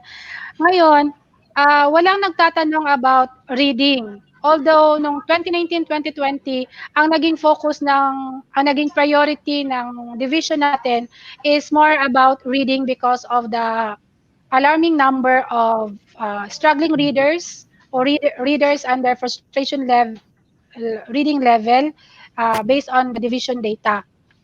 Ngayon, hindi ba kayo magtatanong, anong statistical tool ba ang pwedeng gamitin kung ang study ko is all about reading? Most especially if ang focus ko lang is how shall I help how this particular intervention how effective is this intervention in improving the reading level of my learners? Ano statistical tool ba ang pwede kong gamitin? Ngayon, in identifying baga the learners reading level, gumagamit tayo ng standardized tool na PhilIRI or PhilIRI.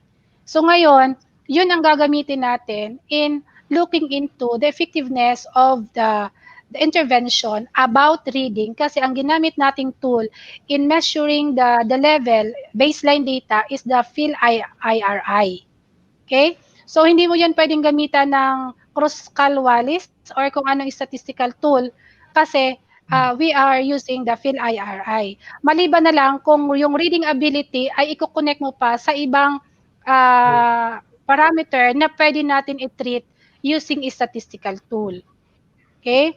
So, dun sa reading naman, pwede na yung example natin kanina sa video na to fully understand or to see the effect of your intervention, pwede mong tingnan yung mga output ng mga bata, yung journals nila, yung diaries, kung isinabay mo siya sa proposal mo, and also, pwede mong gamitin yung pwede ka mag-conduct ng interview or focus group discussion among your respondents.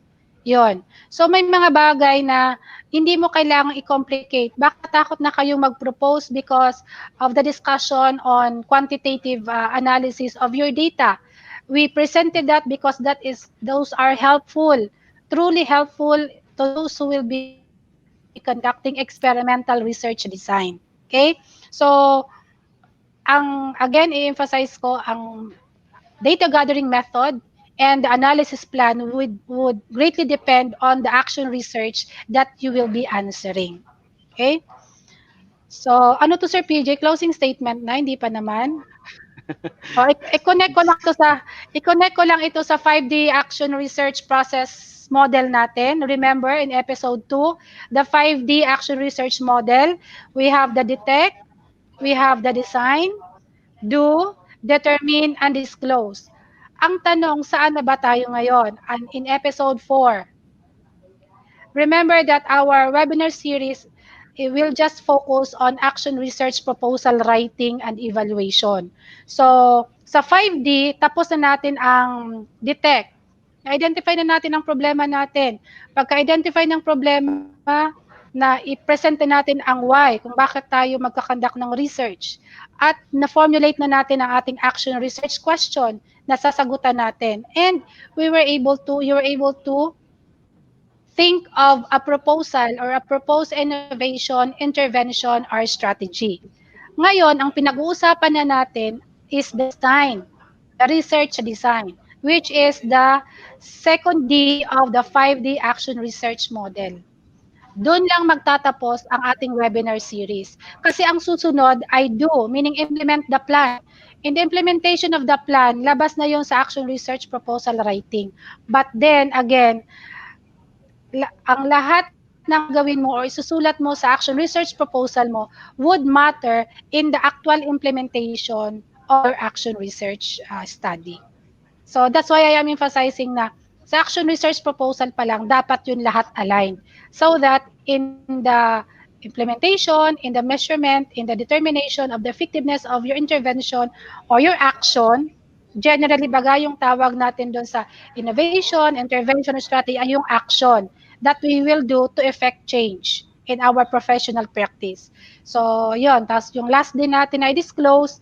So, yun ang cyclical process natin. But then, in this webinar series, hanggang doon lang tayo sa second D or the designing an action research proposal. Pero we will have, of course, another set of webinar series on the actual conduct of the action research study. But then, focus muna tayo sa crafting of action research proposal. Sir PJ? Ayun, maraming salamat po, Ma'am Che. Sir Sherwin, we are really thankful po for your presence. Thank you for lending your time po. So any po sir, closing or inspirational message to the teacher researcher po sa hali po sa DepEd, sir? Okay, huwag kayong matakot sa statistic, no? Tulad nga ng sabi ni Ma'am Cheryl, may mga ibang designs naman o research designs na hindi gumagamit ng statistics. So, you're still free to choose your method, no? Depende kasi sa problem. Kung gusto mo quantitative at gusto mong ah, mas madali yung analysis, statistic, no? Kasi ang qualitative, mahirap i-analyze, no? Gumagamit pa yan ng minsan gumagamit pa yan ng in vivo. Or yung pag-analyze ng mga outputs ng estudyante, medyo mahirap. Pero kung gagamit ka ng mga test, na mga achievement test, mga standardized test, mga attitudinal test, mas madali yon kasi available naman yung mga test na yon. Pwede mo i-download sa internet yung mga, halimbawa, gusto mong ma-improve ang self-confidence ng mga estudyante mo o self-efficacy. So, mayroong mga instrument na magagamit. No? Downloadable naman yun sa internet. So, kung gagamit ka ng mga test na yon, proven, valid, and reliable na yan. So, hindi ka na problema, nagagawa ka pa ng bagong instrument. Tapos, yan, sa pag-analyze ng data, para guided ka kung ang intervention mo ba ay effective or not. So, mas madali kapag statistical technique ang gamitin kaysa doon sa ibang methods, no? Qualitative kasi medyo subject sa bias yun. May bias kasi pag qualitative ang analysis. Pero sa statistic, objective yung analysis ng data. So, huwag matakot sa statistic. Meron na tayong mga available softwares tulad ng present ko, pwede niyong gamitin. Or if you are still doubtful sa result ng inyong analysis, you can contact me. I will give you my contact number, email. So, I am willing to help, to be your consultant in statistical analysis. Pag may time lang po. So, maraming salamat po, Sir Sherwin. So, huwag matakot sa statistics. Ayun. So, mas nakakatakot pa po yung mukha ko sa screen. So, Sir Sherwin is really very willing po, lalo na po kung may time. Pero for sure, Sir will be giving his time for us. Ma'am Che? Yes, Sir PJ, Sir Sherwin, maraming salamat talaga sa pagpaunlak sa aming imbitasyon. In behalf po ng in behalf of our division, the superintendency, nagpapasalamat po kami, ako sa your granting our request. Alam nyo ba na chinat ko lang si Sherwin, tapos okay na agad, tinawagan ko, walang kung ano-ano pa mang usapan, diretso na kagad okay. So, we are really very thankful to the best MSCAT, ang institution ni Sir Sherwin. And please take note ha, sa mga hindi nakarinig kanina ng introduction, Sir Sherwin ay ang lang naman, ang director lang naman ng Research and Development Office ng the best MSCAT. Director ng Research and Development Office. So, can you imagine that? Na nandito siya sa ngayon to give us or to share with us knowledge and expertise in numbers, in statistics na we really need in our research undertakings in DepEd. Maraming salamat, Sir Sherwin, and nag-promise si Sir Sherwin na he can be contacted anytime. So, as to the details, maybe later, Sir Sherwin will share to us his number. Wag lang po gabi mag-text kay Sir Sherwin.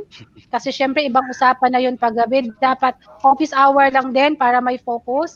And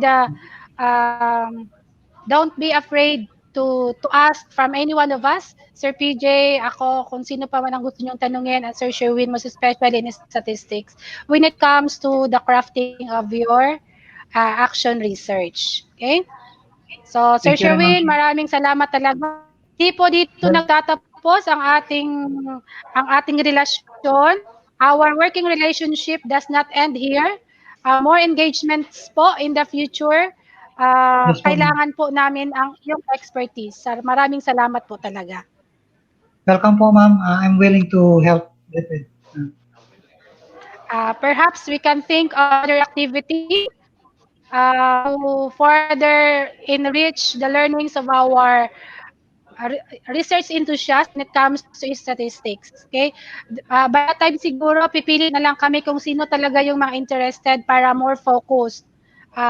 Sila yung magiging participants para mas magiging close ang interaction with our brilliant resource speaker.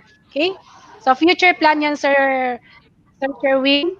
Despite Yes, ma'am. the pandemic, we will not stop. Research will Yes, not die with COVID-19. yes, ma'am. Okay, thank you po, ma'am. Thank you so much, Sir Sherwin. Salamat po, sir. God bless po. God bless din po. Keep safe po. Opo, sir.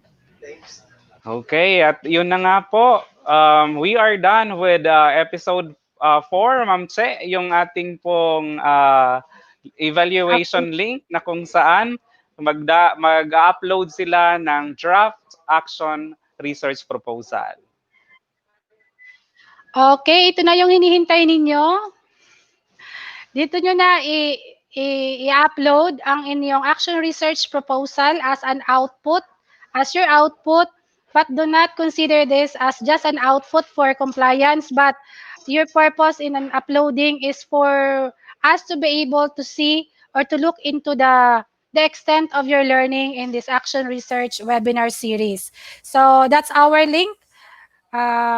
Nakikita nyo po sa screen, and I will also be sharing this in my Facebook wall so that anybody, yung mga friends natin dyan, may be able to access the link. Okay? So, Sir PJ, singit lang po ako nito. May nagtatanong kung saan pwedeng mabasa makita yung mga detailed discussions on the different parts of the action research proposal. Now, in this guidebook, authored by yours truly, lahat ng mga sinabi ko sa video, all the discussions, all the details of the different parts of the action research proposal, those are all included in the simplified guidebook in action research for teachers. Kung gaano siya kasimple present, it's up to you to judge if you will be able to get a copy of this book. Okay? So yon. And aside from that, yung sinabi ko kanina, our videos are accessible in the YouTube channel of the Planning and Research Section, SDO Masbate Province. Yan. So, kailan ba ang deadline ng pag-accomplish ng evaluation form for episode 4? Today is August 13, and I know that you will still be doing your action research proposal. But our episode 5, which is scheduled on August 18, that would be on evaluation of action research proposal. And because of that, we will set the deadline of the submission of your evaluation form with your proposal on August 17. Okay? So August 17 will be the deadline. Wag na muna kayong mag-accomplish ng form ngayon, bukas, or hintayin nyo, or take time in polishing your action research proposal up to the last part. How many parts do we have in our action research proposal? We have 8 parts. Up to references ang magiging submission ninyo before August 18. And that would be, of course, August 17. Why? Because I'll be looking into some proposals which will be presented during the episode 5. Pipili ako ng action research proposal na pwedeng i-present for critiquing during the episode 5. Okay? So if you want to volunteer to be presenter during the episode 5, you may contact me or you may PM me, but make sure that your proposal follows the tips and considerations that we have discussed. Okay? So, yon. Last na, thank you and good luck. Thank you for your participation to our episode 4. At this point, gusto kong pasalamatan again ang lahat ng mga naging bahagi ng episode 4. Of course, unang-una sa ating superintendent, kay Ma'am Nene, for for allowing us and for supporting us in this endeavor. To our two Assistant Schools Division Superintendents who are always with us in all research undertakings. And to our Chief, Sir Mark Anthony Rupa, who is also very supportive in this webinar series. And to Ma'am Dote for the support also. And to my companions in SDOD, to Sir PJ, and to Majoy, our technical expert here, and to all the people in SGOD, Sir Ronald for the participation, sa lahat. Those who na hindi ko na-mention, maraming salamat for making this episode 4 possible amidst the, hindi na amidst COVID-19, but amidst, ano ba, unstable internet connection, tapos umuulan pa, kaya kahit data mahirap, but fight lang tayo ng fight. So, konti na lang talaga ang ating viewers, pero nakalimutan ko palang i-shout out kanina yung nag-comment sa isang account ng Facebook, marami silang nag-join. Na-note ko yon, Ubo Integrated School in Balod. Thank you so much for the support. Marami silang nag-participate also in Paho Elementary School in Balod, my native town. Maraming salamat for the support. Nakita ko kanina kung ilan ang nanood at nag-support. So with that, again, maraming salamat for participating in our episode 4. Yun, maraming salamat po, Ma'am Che. Talaga namang despite our situation, talagang naitawid natin ang episode 4 at sigurado po kami nakasama pa rin po namin kayo sa episode 5 ng Action Research webinar na ito. Dahil sa pamamagitan ng pagkandak ng pananaliksik or action research, talagang sama-sama tayo sa pagbibigay ng dekalidad na edukasyon para sa mga mas batenyong mag-aaral. So maraming salamat po sa lahat ng ating participants sa araw at sa episode na ito. Sana po ay magkita-kita pa rin po tayo sa last episode. So mabuhay po ang bawat mas batenyong guro. May God bless you more and keep safe. So this has been your moderator, Paul John Blancaver, and we are now signing off.